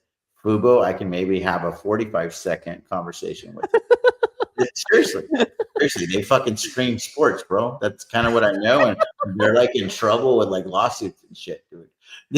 I bought the 25,000 shares at 143. Want to sell those fucking shares at 150, and I made a lot of money. And I want to make money along the way. I've made it with cash secured puts. So I made money with the company, but I don't know shit about it. So what does that tell you? It's probably A, shouldn't be in the portfolio. B, if you make money off of it, get the hell out of there. And C, this is the teaching segment for you. You put Tanner on the fucking screen right now, and I can hold my own talking about SoFi. Yep. That is That's fact. just fucking fact, bro. Because I have watched all of his fucking videos. I've read my own fucking articles. I've done through some 10Ks and some 10Qs. I've watched every fucking interview that Noto's done over the last 3 to 5 fucking years. I got my own fucking investment thesis. I don't need Tanner's. It helps. You follow me? So there's a different level of conviction there because I know enough about this company to be dangerous in my own fucking little mind. A, B, I know how to actually make money off the ticker too. That helps. Yeah. So I have a legitimate investment thesis with SoFi. That's why it's a much bigger position in the portfolio that you should invest in what you know. And I know a lot more about this fucking company than I probably should. Like, I know what they're trying to do, and that's why it's a big position for me. Shouldn't be a big position for you if you haven't put in the fucking homework since 2020. So on Riot, you had that 850,000 bet when Trump got elected. How did that work out this week? Really good. If we look at Riot here, if we look at Riot over the last month, where's the Trump pump? Somewhere here. Yeah. November the 5th? Is that the election? Yeah. Yep. Yes, I'd say that was pretty good. Did y'all see that cash grab? I can't believe we didn't lead out with this one, dude. You collected what, 20 grand on this or something? 22? Yeah, so more. So we started, what was it when I started going crazy with this cash grab? So it was 850s, wherever the 850s are. Yeah, so it's way over here. So I started selling these 850 puts. I had a new segment on Wheelers, right? We're trying to do $1 million cash grab. So I sold 200 contracts, brought in 6,400, 6,400, 4,600, and then some more over here. So it got 26,500 in premiums. And then I closed those out after the Trump pump for $2,000. So you collected how much in premiums? 26,500. Wow. And then I gave back 2,500. But then I had also done some $7 puts in the distance right here. I had gotten 7,200 for $7 or 12.20. And then I was able to close those out for 2,600. So made about 30 grand or so on the Trump pump. And then I was like, screw it, I'm just going to roll the covered calls. Got 9 grand, 8,800, 8,800. And that's where we sit right now. We've got the $15 covered calls and the $20 covered calls in the distance. But I know enough about Riot to where I'm like super comfortable. You know, I was able to meet the CEO, going over there again on the 20th to tour the facilities in Corsicana and whatnot. They're going to give my wife and I a little field trip.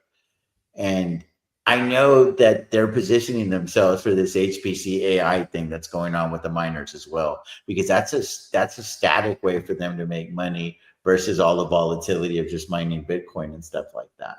So I formed an investment thesis, and now I'm positioning myself to make a shitload of money off of it. Same thing with Amazon. Nobody needs to study Amazon. It's fucking Amazon. Same thing with Palantir, bro. Like, people might not know this about the situation with Palantir, but I was invested with Palantir since the fucking DPO. Yeah. And we know that because you call it a DPO. Most people that say that, they say IPO. It's like, dude, they didn't IPO, they DPO. Yeah, dude. And I was just enamored with this company, but I didn't know enough about it. I didn't know much. And then I stumbled upon your channel because you were pretty much the only one fucking talking about it. And then I think Tom Nash got on it as well. I watched like 2 or 3 of his videos, and then he was like real fucking wishy-washy, slamming the table, and oh my God, these earnings, yes, this earnings, no, am I going to sell or not? I'm like, this is too much clickbait for me. So I just stuck with you because you were like following the story on a daily and not just trying to get 100,000 views on every fucking thing that you did about it. Yeah. So that's how we ended up here. Now I know enough about Palantir to know that I don't want to fucking sell it anytime soon. Is it expensive here? I think so. Well, that's the thing also, right? You don't want to buy it, but you don't want to sell it. And I think there's a lot of people. That's why they're called holds, right? There's buy, sell, and hold. That's why it's a hold. Yeah. So if I'm an analyst, this is a hold for me. Not recommending sell, not recommending buy, but I'm recommending a hold. And that's how I look at all the positions in the portfolio. So that's why it's not a coincidence that the positions that I know the most about are the biggest positions in the portfolio. What would you say to this, TJ, real quick? Is SoFi a good price? I know it's a tough question to answer, but at 1240, do you think that to start a position that makes sense to you? I would be more comfortable selling cash clear puts in the 1150 range and doing that over and over and over again. And if you can't if you can't get the shares, and if it gets to like that $12 level, then you can use all those premiums to help you justify the higher price, and then do that. But I would not buy and just hold at those levels. I would buy and try to bring some premiums through the door to lower your cost basis. I agree. And I learned this from you. Whenever says, hey, Amit, is this a good price to get in? I say, if you want to get in, puts is the way you scale in. And it's such a strategic thing to get paid to wait. And eventually markets go up and down. You end up getting the prices that you want, which are lower than the current prices of today, which is not horrible. Yeah. Long term, I think that SoFi is going to be looked at cheap. And then also another one that I have an investment thesis on is PayPal. I was like, this company makes money. I think they're stuck between growth and value. So I think they got re-rated. They brought in the new CEO, this Chris character. It looks a lot like Crossroads. I was like, dude, this dude really was able to do this thing on Intuit. And then Intuit was the company that I had first invested in. So I was like real excited about that when he came over. And then the fact that they were buying back the fucking float, my goodness, dude. So what's the PayPal situation? What do we have? Yeah, so PayPal is pretty chill, dude. 10,000 shares at 58.50. And then I've got some shares for sale at 90. I've got the bulk of the position for sale at 80. But then I've got the long calls that I'm going to exercise down the road. So you want to exercise them? Yeah, absolutely. At $50? Yeah, of course. So I want to exercise the 10,000 more shares at 50. And then this is a flip. I'm not going to exercise these, and I'm selling cover calls. These 90s are against these leaps right here.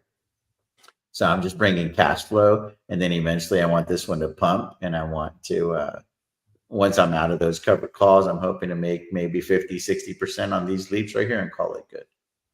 Right. I'm not trying to do anything other than that. But the $50 leaps, those are like the Teslas at 150. I definitely want to be able to exercise those because I'm up substantially on these right here. Yeah, up 94%. So there's going to be a lot of intrinsic value baked into that cake, and that'll really, really cap off the position and a pretty good entry point, at a 68.90 break even. I feel pretty good about it. Brought some premiums through the door along the way. I feel really, really good about PayPal. Dude, this one kind of feels like Amazon, bro. These are the two positions that cost me the least amount of stress in the portfolio. I don't even look at those positions on a daily basis. In fact, I don't even look at them on a weekly basis. That's why I'm not even like, I don't know the average cost or anything off the top of my head because I don't look at them that frequently. I think that is a point everyone needs to get to, having the bulk of the portfolio be something where you really don't need to look at it. Yeah. And you're just happy. And PayPal, it's not the biggest company in the world, but it was so undervalued. I mean, everyone in the world knew this thing at 49 was stupid, that now it's a healthy margin of safety. Yeah. So I just feel like that is, I played that one very, very well. I have a low cost basis compared to a lot of people that were covering it earlier. But dude, I was just real patient with it because I thought that the biggest thing that people were getting wrong is that it takes the market sometimes a year or two to reprice a stock, because this thing was growth. And then now it's kind of like stuck in value. And then now it's like, oh shit, maybe it's pivoting back to growth, but they haven't really like fully shown if that's going to materialize or not. Because if they start getting that growth multiple again, this fucking thing's going to have a one in front of it very, very quickly. But then the earnings, they missed a little bit, right? On a couple of the things on this last earnings report. I just recently heard the earnings a couple of days ago. I'm behind a little bit. But dude, they're buying back the float. So that's the easiest way to return shareholder value to people, is you have the company that's buying back the float, but the piece of your pizza is getting bigger and bigger all the time. Yeah, Karthik has some PayPal at 270. I started looking at PayPal when it was right around $300. Yeah, so did I. I remember 2021. Dude, I was interested, but I was like, no, dude, this valuation don't make any fucking sense. And then it went down to 200. So I put it on my watch list at 200, and then I followed it ever since. And then I got into it. I think the first shares I bought were in the 50s. And then I sold the position. And then I had major, like, what did you do? And then I bought the position, and then I doubled the position. Would you buy $70 call options for March 2025 on Palantir? I know my answer. Curious about your answer. Yeah, me either. Yeah. Look, I know it seems like it's going to get to 70, but dude, at these points, when you buy calls and TJ knows this better than anyone else, you buy it when the stock's so beat up like he did with PayPal that we're talking about right now, not when the stock's up 240% and you want another $20 out of it. Like, it's just, the risk reward is not the premium you're paying is now granted. I've been saying that since 35 on Palantir, but still, does it get to 70? Maybe, but the premium you're paying is a lot and the reward might not be as much. I hear you. So I think, Amit, we can leave them with this right here because we don't show this all the time in the portfolio. But I'm a big fan of slow and steady wins the race. It's harder to get bigger returns whenever the account gets bigger for me because there's a thing called preservation of capital that's kind of like in the subconscious or whatever. Yeah. And you don't want to be the guy that used to have a big portfolio, right? You don't want to be that guy. Well, on August 5th, all of us felt that. All of the gains for pretty much everybody were wiped out in hours. And that was So let's just show the progression of the portfolio with the timeline. It gives you like how it did. So obviously for the day we're there, for the week, it's been a pretty good week. You're up $1 million in a week, bro. Trump pump, bro. Trump pump, bro. That is the Trump. Holy. That's like pumping iron with Arnold Schwarzenegger right there. Oh, and then the month's been pretty fun. $2 million in a month. Holy shit. Like I've never done that well in a month. And then the last 3 months has been pretty cool too. 3.2 million. That's a lot of money, bro. That's a lot. It's crazy, right? It's crazy. Life feels a little different right now, but it's all on paper right now because I ain't taking anything out of here. We're not for a long time. We won't. Then it's year to date. Look at the year to date is decent. Again, it's not going to be crazy returns because I'm not buying a bunch of short call options. And a lot of the stocks that I'm in heavy, they underperformed until recently, right? Yeah. That's just the reality of it. And then for the year, we're at 72% if you go 1 year from today. So that part's pretty good. And I think that's indicative of what I can be getting. And then long all time, we're a little lower than that, I believe, at 67%. Because you'll see that I started doing this thing all wrong. I was selling cash secured puts on stocks that didn't make any money. Like, in other words, like Archer and Joby and shit, Open Door, that's what the whole portfolio was. Right. The only one that I had that had any hope of being a real company early was SoFi and Palantir. That's how the portfolio looked on day one.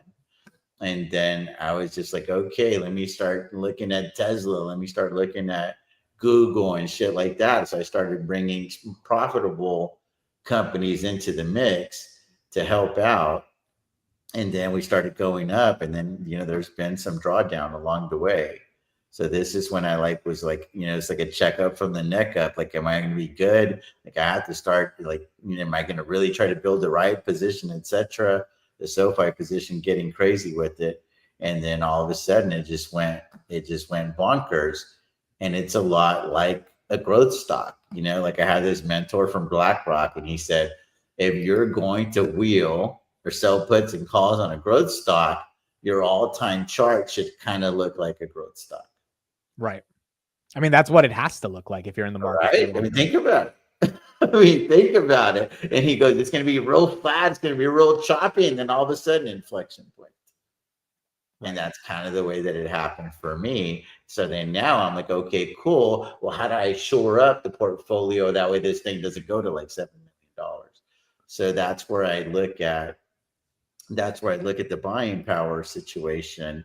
And I'm like, well, there's 2.5 in cash almost. So there's a lot of margin available for me. I am selling puts on margin. You can see there about 1.5 in margin. So then now I just start looking at, okay. Wait, how did you calculate 1.5 in margin? Well, you take the 4 and you subtract the cash that you have. So that's how much margin I'm using if I were to get assigned. Okay, so that's how much collateral is being used on margin. Gotcha. Right. Gotcha. So then now I look, okay, where's my risk? BA, manageable. The end phase going to get assigned 100 grand. So that's not really moving the needle. And then I just start looking like, where is the where is the cash put premium? Because that's the kind of shit that could blow up the account, right? Like buying a bunch of Enphase at 100 and shit's worth 60, right? That's no bueno. Right. Like luckily, that's relatively speaking a very small position in the portfolio. So I go look at Archer at $3, not going to hurt anything. BITX at 27, we just did that one today. I think we're fine. And then I got $750,000 tied up on CleanSpark at 750. I think we're going to be okay unless whatever they announce later fucks me, right? No, someone said in the chat it was a technical thing. It's not a big thing. It's fine. Yeah, because this is one that I'm looking to close out, but this thing's not even trading today.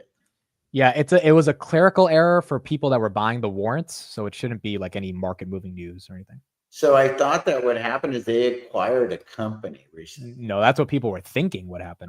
But yeah, well, I actually know a guy that works at CleanSpark, and is he bullish? Is he bullish? That's what he told me. He said it's a nothing burger. Oh yeah, well that's. But he said I can't tell you much. We don't want to go to jail. That's all he told me. Okay, cool, whatever. I was like, I can't do anything anyway. Yeah, I can't do shit. So you can't do shit anyway. So we're already in this fucking boat. You know what I mean? So there's that. So I look. I'm like, okay, where are the holes in the boat, right, so to speak? And I don't see anything, dude. The open door at 150, not really stressing me. This one here. So this is where the gamble is, because there's always a gamble with me, bro, in the portfolio, and then it's fucking Neo again. So so basically, if you wanted to liquidate now everything, you would have to pay 1.5 million to get out of everything, essentially. No, well, your liquidation value is what you see right there. Okay, so if you just got rid of every position, you'd have 10.5 million. That's it. Yeah, if I liquidate everything, that's where we're at. That's your take your ball and go home price. And then Uncle Sam would want a decent chunk of that, right? If you did that. Yeah, like two, probably fucking do that. Anyway, so this is the big gamble in the portfolio. Are y'all ready? This is where TJ still got a little degenerate in him, okay? I got $900,000 in cash and care puts on Neo right now. At $4 and at $5, I'll manage the ones at $5. I'm totally comfortable taking ownership of 100,000 shares of Neo at $4 because I know that I can make money selling cover calls. And I've got 1,200 buys at $5 for January 2026, and I've got all this shares, or I've got I essentially created like a little bit of a debit spread because I've got shares that I don't own yet for sale at $8 for January 2026. So that's the big gamble in the portfolio, but this all goes away in January. And then at that point, obviously I'm not going to do this kind of stuff very often, but again, this is a company that I put in homework in. I don't ever tell y'all to do anything. I just show y'all my journey.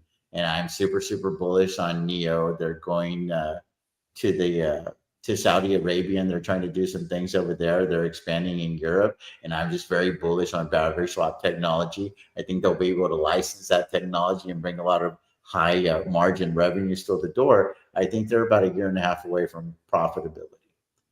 So, and they've sold a shitload of cars. You know what I mean? Like everybody gets excited about the Lucids and Rivians of the world. And I'm like, until a company like this can figure out how to make money, that they could coexist with a company like Tesla. I feel like if Neo can't figure that out, bro, nobody has a fucking prayer, because they had the backing of the government to help them whenever they're going bankrupt.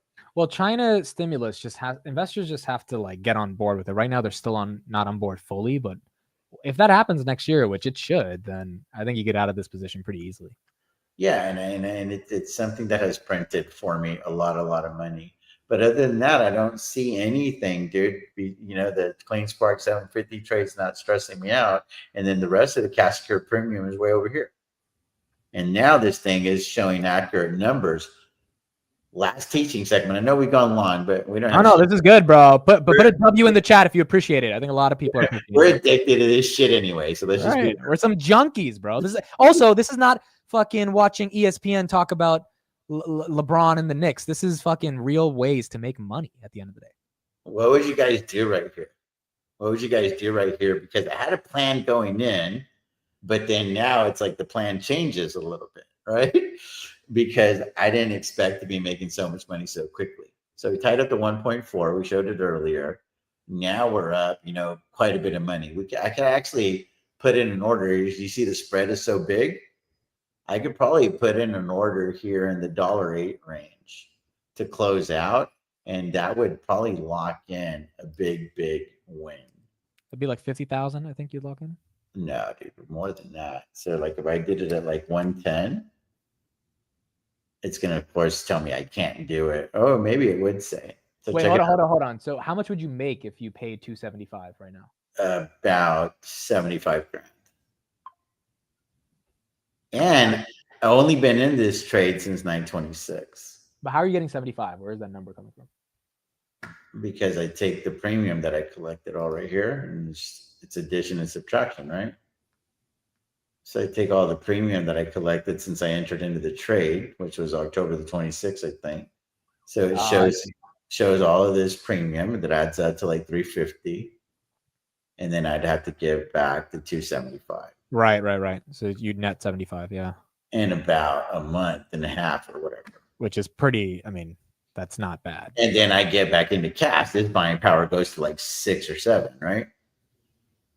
The thing is I feel like it might not make sense because Tesla's just going crazy, and that's $5.73 on TSLL is going to get hard to get back. Yeah, dude, I'm not going to do it because I think that this is the easiest money that I have in the portfolio right now. Like I can just kick back and do nothing. And Tesla's about to hit 319, guys. It looks like it wants to 10 cents away. And like all I do is wait, right? I wait for time to come off the clock, and then maybe if I'm sitting at like 40 or 50%, that's cool. But I also want to do it on the other side of January, because then now this becomes a tax headache for 2025, 2026. Like I don't want to add to my tax problems right now. You know what I mean? Yeah. But anyway, that's the backstop trade, dude. That is an oversized bet. Cash secured put leaps, and then I'm using all of those premiums to sell short dated cash secured puts, and then that's why I look up and I'm like, holy shit, it could start looking like that for a year, because that's when I implemented the backstop trades in this portfolio, because I was doing them on Webull only. And I started doing backstop trades, like doing this kind of shit. Like CleanSpark was a backstop trade. I had the backstop trades on SoFi before they printed.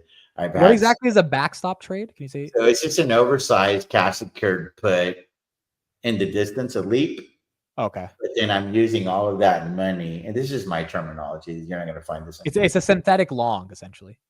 Yeah, so I'm selling cash secured puts in the distance, and then I'm using all of those premiums to sell short dated cash secured puts along the way. So then when I take that basket of money, it should add up to about 40 to 50% return on your money for the year. And this is the first time that the entire backstop trade strategy has been in place for a full year in the portfolio. And that's why we're up 71%. So having said that, this is a good question then. So Jack says, is this better, this wheeling thing, than just DCAing into the best stocks? How would you characterize a strategy versus that? Good question. It depends on what you're trying to accomplish. I do this for a living, so I need to generate income. If you have another job, you have another way to bring money through the door, another career, the easiest, surefire way, I'm not a financial advisor, but I'm smarter than most when it comes to making money in the market. And I can tell you this, the mathematical surefire way to get wealthy in the stock market is just put your $100, $200, $500 into the market. No brainer investing, steady Eddie wins the race. You'll look up in 30 or 40 years and thank yourself. Yeah. And you don't have to manage anything. You're living life, but this is my life. This is my career. So not only am I trying to accomplish that, I'm trying to create a revenue source, an income stream for myself and for my family. But I have essentially the portfolio is the business. The portfolio is the job. That's not going to be the case for 95 people that watch the streams. Yeah. And I think that's a really big answer, because if you need cash, like let's say you buy a stock at 5 and it goes to 10. If you're not selling, you haven't made those $5. But if you sold some puts for $1.50 and you made $150, you've just made $150 of cash flow. That's real money, regardless of what happens to the stock. And you're on a $10 million scale. You're saying I need to bring in about 200 grand a month for me to live my life and do what I need to do as a professional. Yeah, we're trying to move some things around financially to where this portfolio is positioned to bring in about $4 to $5 million next year in premiums. So if I can free up some monies and stuff, my wife helping me out, obviously, and inject more cash. I want to see if we can go grab $5 million live on YouTube for everyone to see next year in captured premiums. Yeah. Like that's going to be the gold standard. So we'll see. We'll see if we can get there. This year's been a banner year. There's obviously been some cash injected in the portfolio as well. So this isn't just all been organic growth, right? Like I'm still building this thing. Like we want this thing to get to 50 million. And then at that point, there's no fucking way my wife's going to let me show that. She's like, no, let's go put 100 grand over here. Cause it's just too ridiculous at that point. Yeah. And then we're still got to talk to Robinhood. Like we've had some back and forth with some people at the company to make sure that we're comfortable.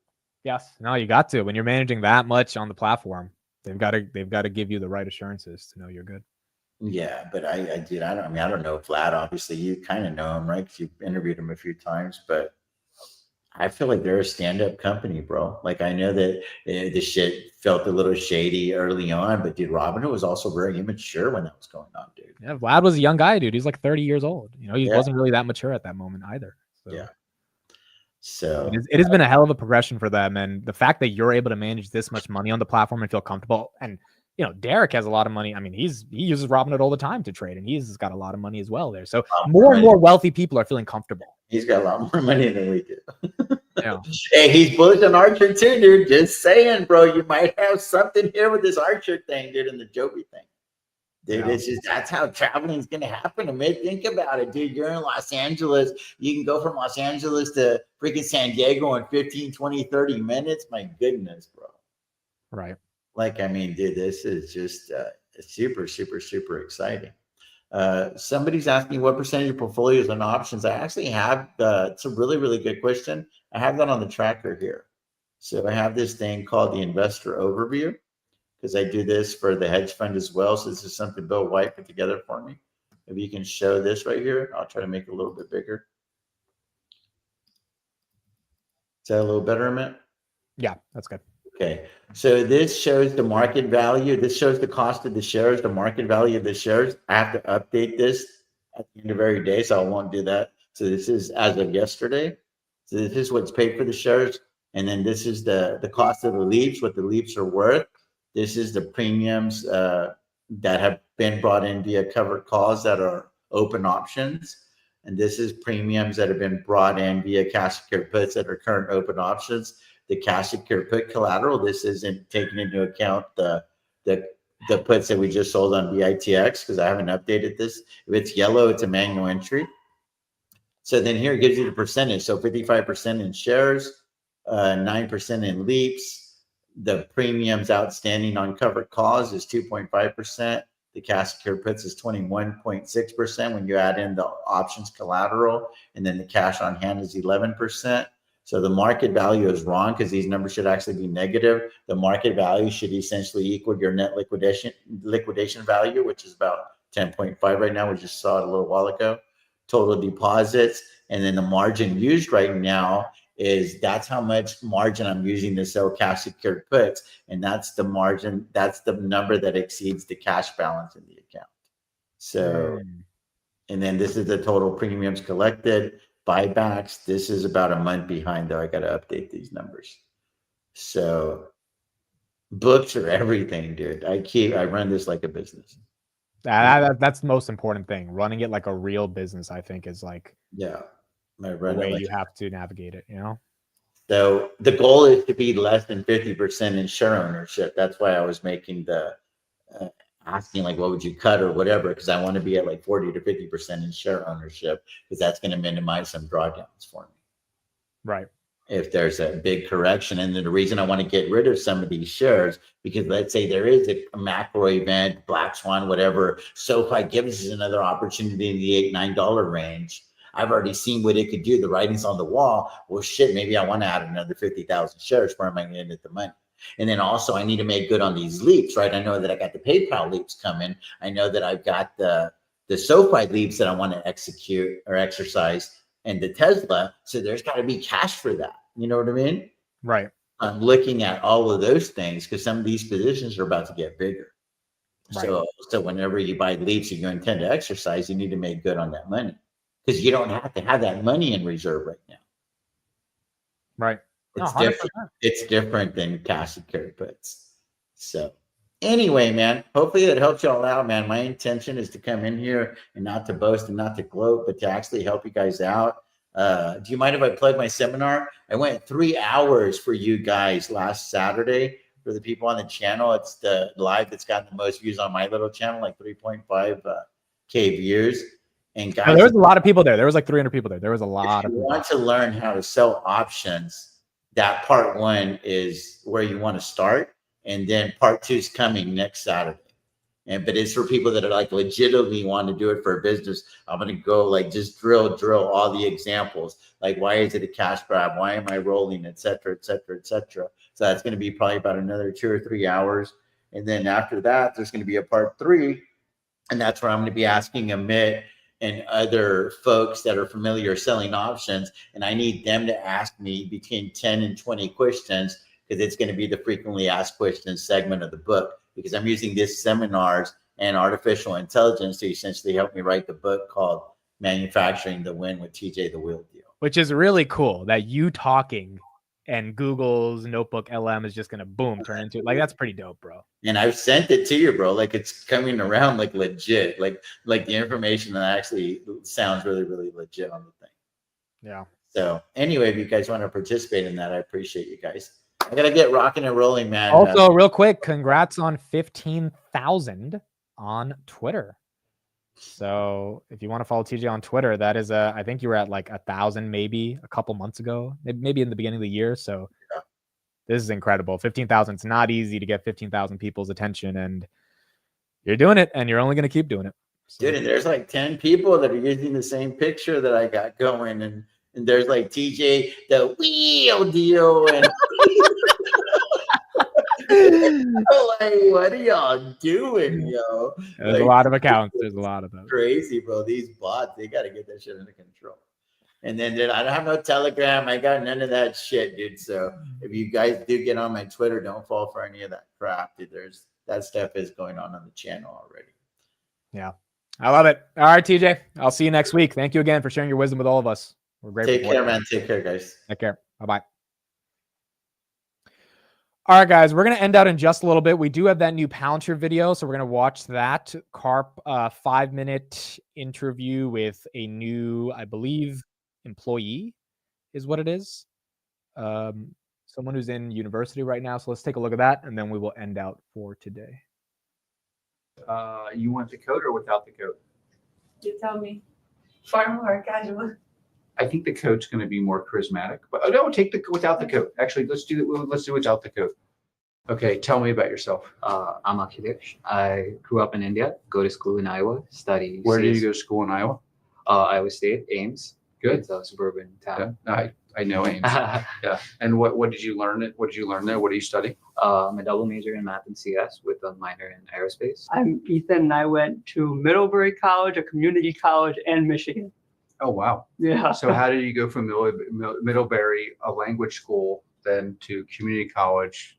Did you get like kicked out? When I went to Middlebury, COVID hit, and I decided to transition to community college, which was actually my favorite educational experience I ever had. Why? I got to work with 40, 50-year-old mothers going back to school. I got to work with people who were of all walks of life. And I feel that in the educational system, we put a lot of emphasis on prestige and precociousness. And I think that's a mistake. What surprises you about Palantir? I think I thought I knew a lot about Palantir before coming in, and to see that it's actually true and implemented on the everyday. So what is true on the everyday? I feel like how we do things is just very unique and different to anything I've ever experienced. I've worked in like big tech before, but this is just a completely new way of giving people responsibility of solving problems. I mean, there's no oversight except from people in your team, right? The only people who are telling you whether you're doing a good job or a bad job are people who are directly approximate to the problems and the challenges you're facing, which makes sense. I think a lot of the time in traditional hierarchy, someone doesn't actually see what you're doing, and yet they're still telling you whether you're doing a good job or a bad job. I think that my background in jazz music and improvisation and not being like trapped into a single box, I think that's somewhere that I've really enjoyed getting to be able to do on my team. But ultimately, your team has to give you the platform to let you do that. What is something technical you've learned that you've applied here? I worked on optimization problems. I've worked on building full stack applications. I've worked on boot camps where we're writing linear solver models within a week. So it's very, very different things, but then all of that in this one internship. I feel like the unsexiest technical problems have been the most interesting personally. Also, Such as? Data migration. Sometimes it's just a matter of like data cleaning that made it impossible for data to be even utilized. So obviously we're doing like a lot of progress in AI and all these fields, but I also think it's really interesting to think about. Well, the AI won't work unless the data stack is integrated. So it's a lot. When people say that AI doesn't work, it's often because the underlying software doesn't work. Yeah. So helping our clients just be able to leverage their data and make it usable in the first place, I think is really interesting. Is it okay if I ask you a question? You ask me one question, and then we're going to stop. How do you think coming from a background in philosophy helped you lead a company today? And why do you think it makes you different than maybe someone that comes from just a purely technical background? I tend to think the value that, for better or worse, I brought to Palantir is a combination of a moral frame with a certain level of rigor. So like, one of the reasons I've been so critical of things on college campuses is like leaving the morality aside, the rigor. It's like you need to understand the contradictions in your system and then building an operational culture that is in unison with that so that you attract and retain basically people who want to, want to become better versions of themselves. How do you become a better version of yourself? You identify what is actually uniquely valuable. You learn how to use that skill in the context of a platform, software and cultural, where your unique value shines and lifts the whole platform because of the enormous strength of your rare talent integrated into, to use your terms, jazz terms, an ensemble. And one of the crazy things about Palantir is like the Palantir degree currently is the most valuable degree in the US, bar none. And that 20 years ago, 10 years ago, 5 years ago, that was not the case. It is the case now. That was really cool. I loved not only Karp's answer, I loved how he tied in the jazz ensemble because the kid used to do jazz.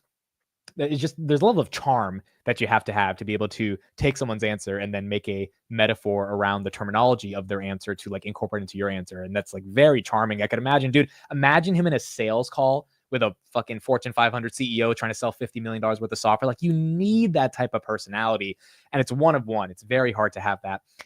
But number two, I loved how curious he was. I mean, like when he was asking these kids questions, it seems like he was genuinely curious about their life experiences to get them to this point. So that was nice. It was nice to see Karp do that. And those are probably interns at the company, or maybe they just joined, and they're talking about their experience at Palantir. Palantir 57.64 right now. Robinhood $30.31, up 3.24% on the day. Palantir did hit 58. Will we close above it? We'll see. We still have a couple more hours left in this day for the markets. So there's a chance I think we can get back to 58, but closing above 57, given that, we were at 55 in the morning, would still be amazing if we close above 57. Robinhood to close above 30 would be very, very good. Up 3% on the day. Bitcoin's not even, Bitcoin's kind of flat today. So it's not like Bitcoin's causing this for Robinhood. I think just the broader market's realizing the momentum Robinhood has. They did get an upgrade today as well. And so that's why Robinhood's doing well, and hopefully close above 30 is what we can see. S&P is at 597. That's up another 1/3%. And then the Qs are up 513. The big story of the day, Tesla, 317, up 6.7% on the day. I mean, it's just amazing. It is just amazing. Do you think Robinhood is a buy at 30 still? So yes, if you look at the enterprise value compared to the growth and the EBITDA multiple, along with if you have a long-term horizon. Could it come back down to 20? I think it would be a little tough. Could it come back to 25? I think yes, that could happen. Anything could happen. I think now more likely if it were to have a real big dip, I think 26, maybe 25 is what we get. But when it was at 28, the dip was obviously 23, which made sense. From 30, I think the dip is probably closer to 25, 26 if we do see that. But again, all of this is contingent upon Robinhood being a bull call on the market. And as we can see, the market's very bullish because of the Trump presidency.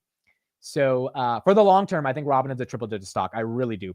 I think Robinhood and Palantir both are triple-digit stocks. Palantir might get there before Robinhood, given the way Palantir is performing. And, Robinhood's a much more cyclical business than Palantir. It's a lot more dependent on other things than Palantir is. But I think in the next 5 to 7 years, Robinhood will have 500 billion assets under custody, and they will get to that triple digits. Tesla right here, 316. Tesla does not look like it wants to go below 300. I mean, a dip from 316 to 300 would be a pretty big dip now. Now that, it's not at 302, 304, it's at 316. And it was touching almost 319 at one point. So the biggest beneficiary from Trump's victory seems to be Tesla. Where is Costco? You guys are saying Costco's running up today. Costco. Wow, why is Costco up 4%? They had October sales of 20 billion. That was up 7% year over year. We saw that yesterday. Maybe that's what's doing it, but Costco up another 4% today. Costco's PE is 57 for everyone saying Palantir is overvalued. I'm just saying. I'm just saying. I get it for Palantir, but Costco, year to date, Costco's up 45% right now. They're up 3%. Yeah, I guess those October sales were good for them. And then SoFi, 1242. SoFi, nice 4.4% move on the day. SoFi getting some decent momentum. Amit's going to wrap his Tesla with Carp's face. Dude, I might have to. I'm driving that car is just, it's magic, bro. It is a joy to be in that car. It's pretty special. I kind of understand now what the excitement is around Teslas, but it's good. It's pretty good. It's only a 5% dip for Tesla to be below 300. That can happen in a day. Yeah, that can happen. It's just like momentum from this Trump thing seems to be on their side. Definitely fall below back to 300. I mean, look, we're only a couple days into the Trump presidency. So do we expect markets to just keep going up the way they've gone up this week over the next 2 months? Probably not, right? So some consolidation. It wouldn't surprise me seeing Robinhood back to 26, Tesla back to 285, Palantir maybe back to, I don't know what, 45-ish now. But it's just that the question around that consolidation is why would algorithms, forget people, why would algorithms sell off the stocks given the macro landscape that we're currently in? And I don't know. Why would algos sell them? What would be outside of like something external happening? What is the reason for markets to get scared and sell things off? You're going to have people taking profits, that's for sure. But you tend to have November and December be the best months of the year, especially in an election cycle. And now that the election went to a clean red sweep, you might have markets just continue to maintain that momentum. All right, that's it for me, folks. I got to get out of here. I'll be back at 3:45. We'll have Steve on the show today. I'm sure he will have a lot to say. And so I will talk to everybody soon. Thank you, everybody, for being here. Hopefully you guys appreciated TJ's segment. I'll see you guys at 3:45 for the market close. Bye, everyone. Have a good one.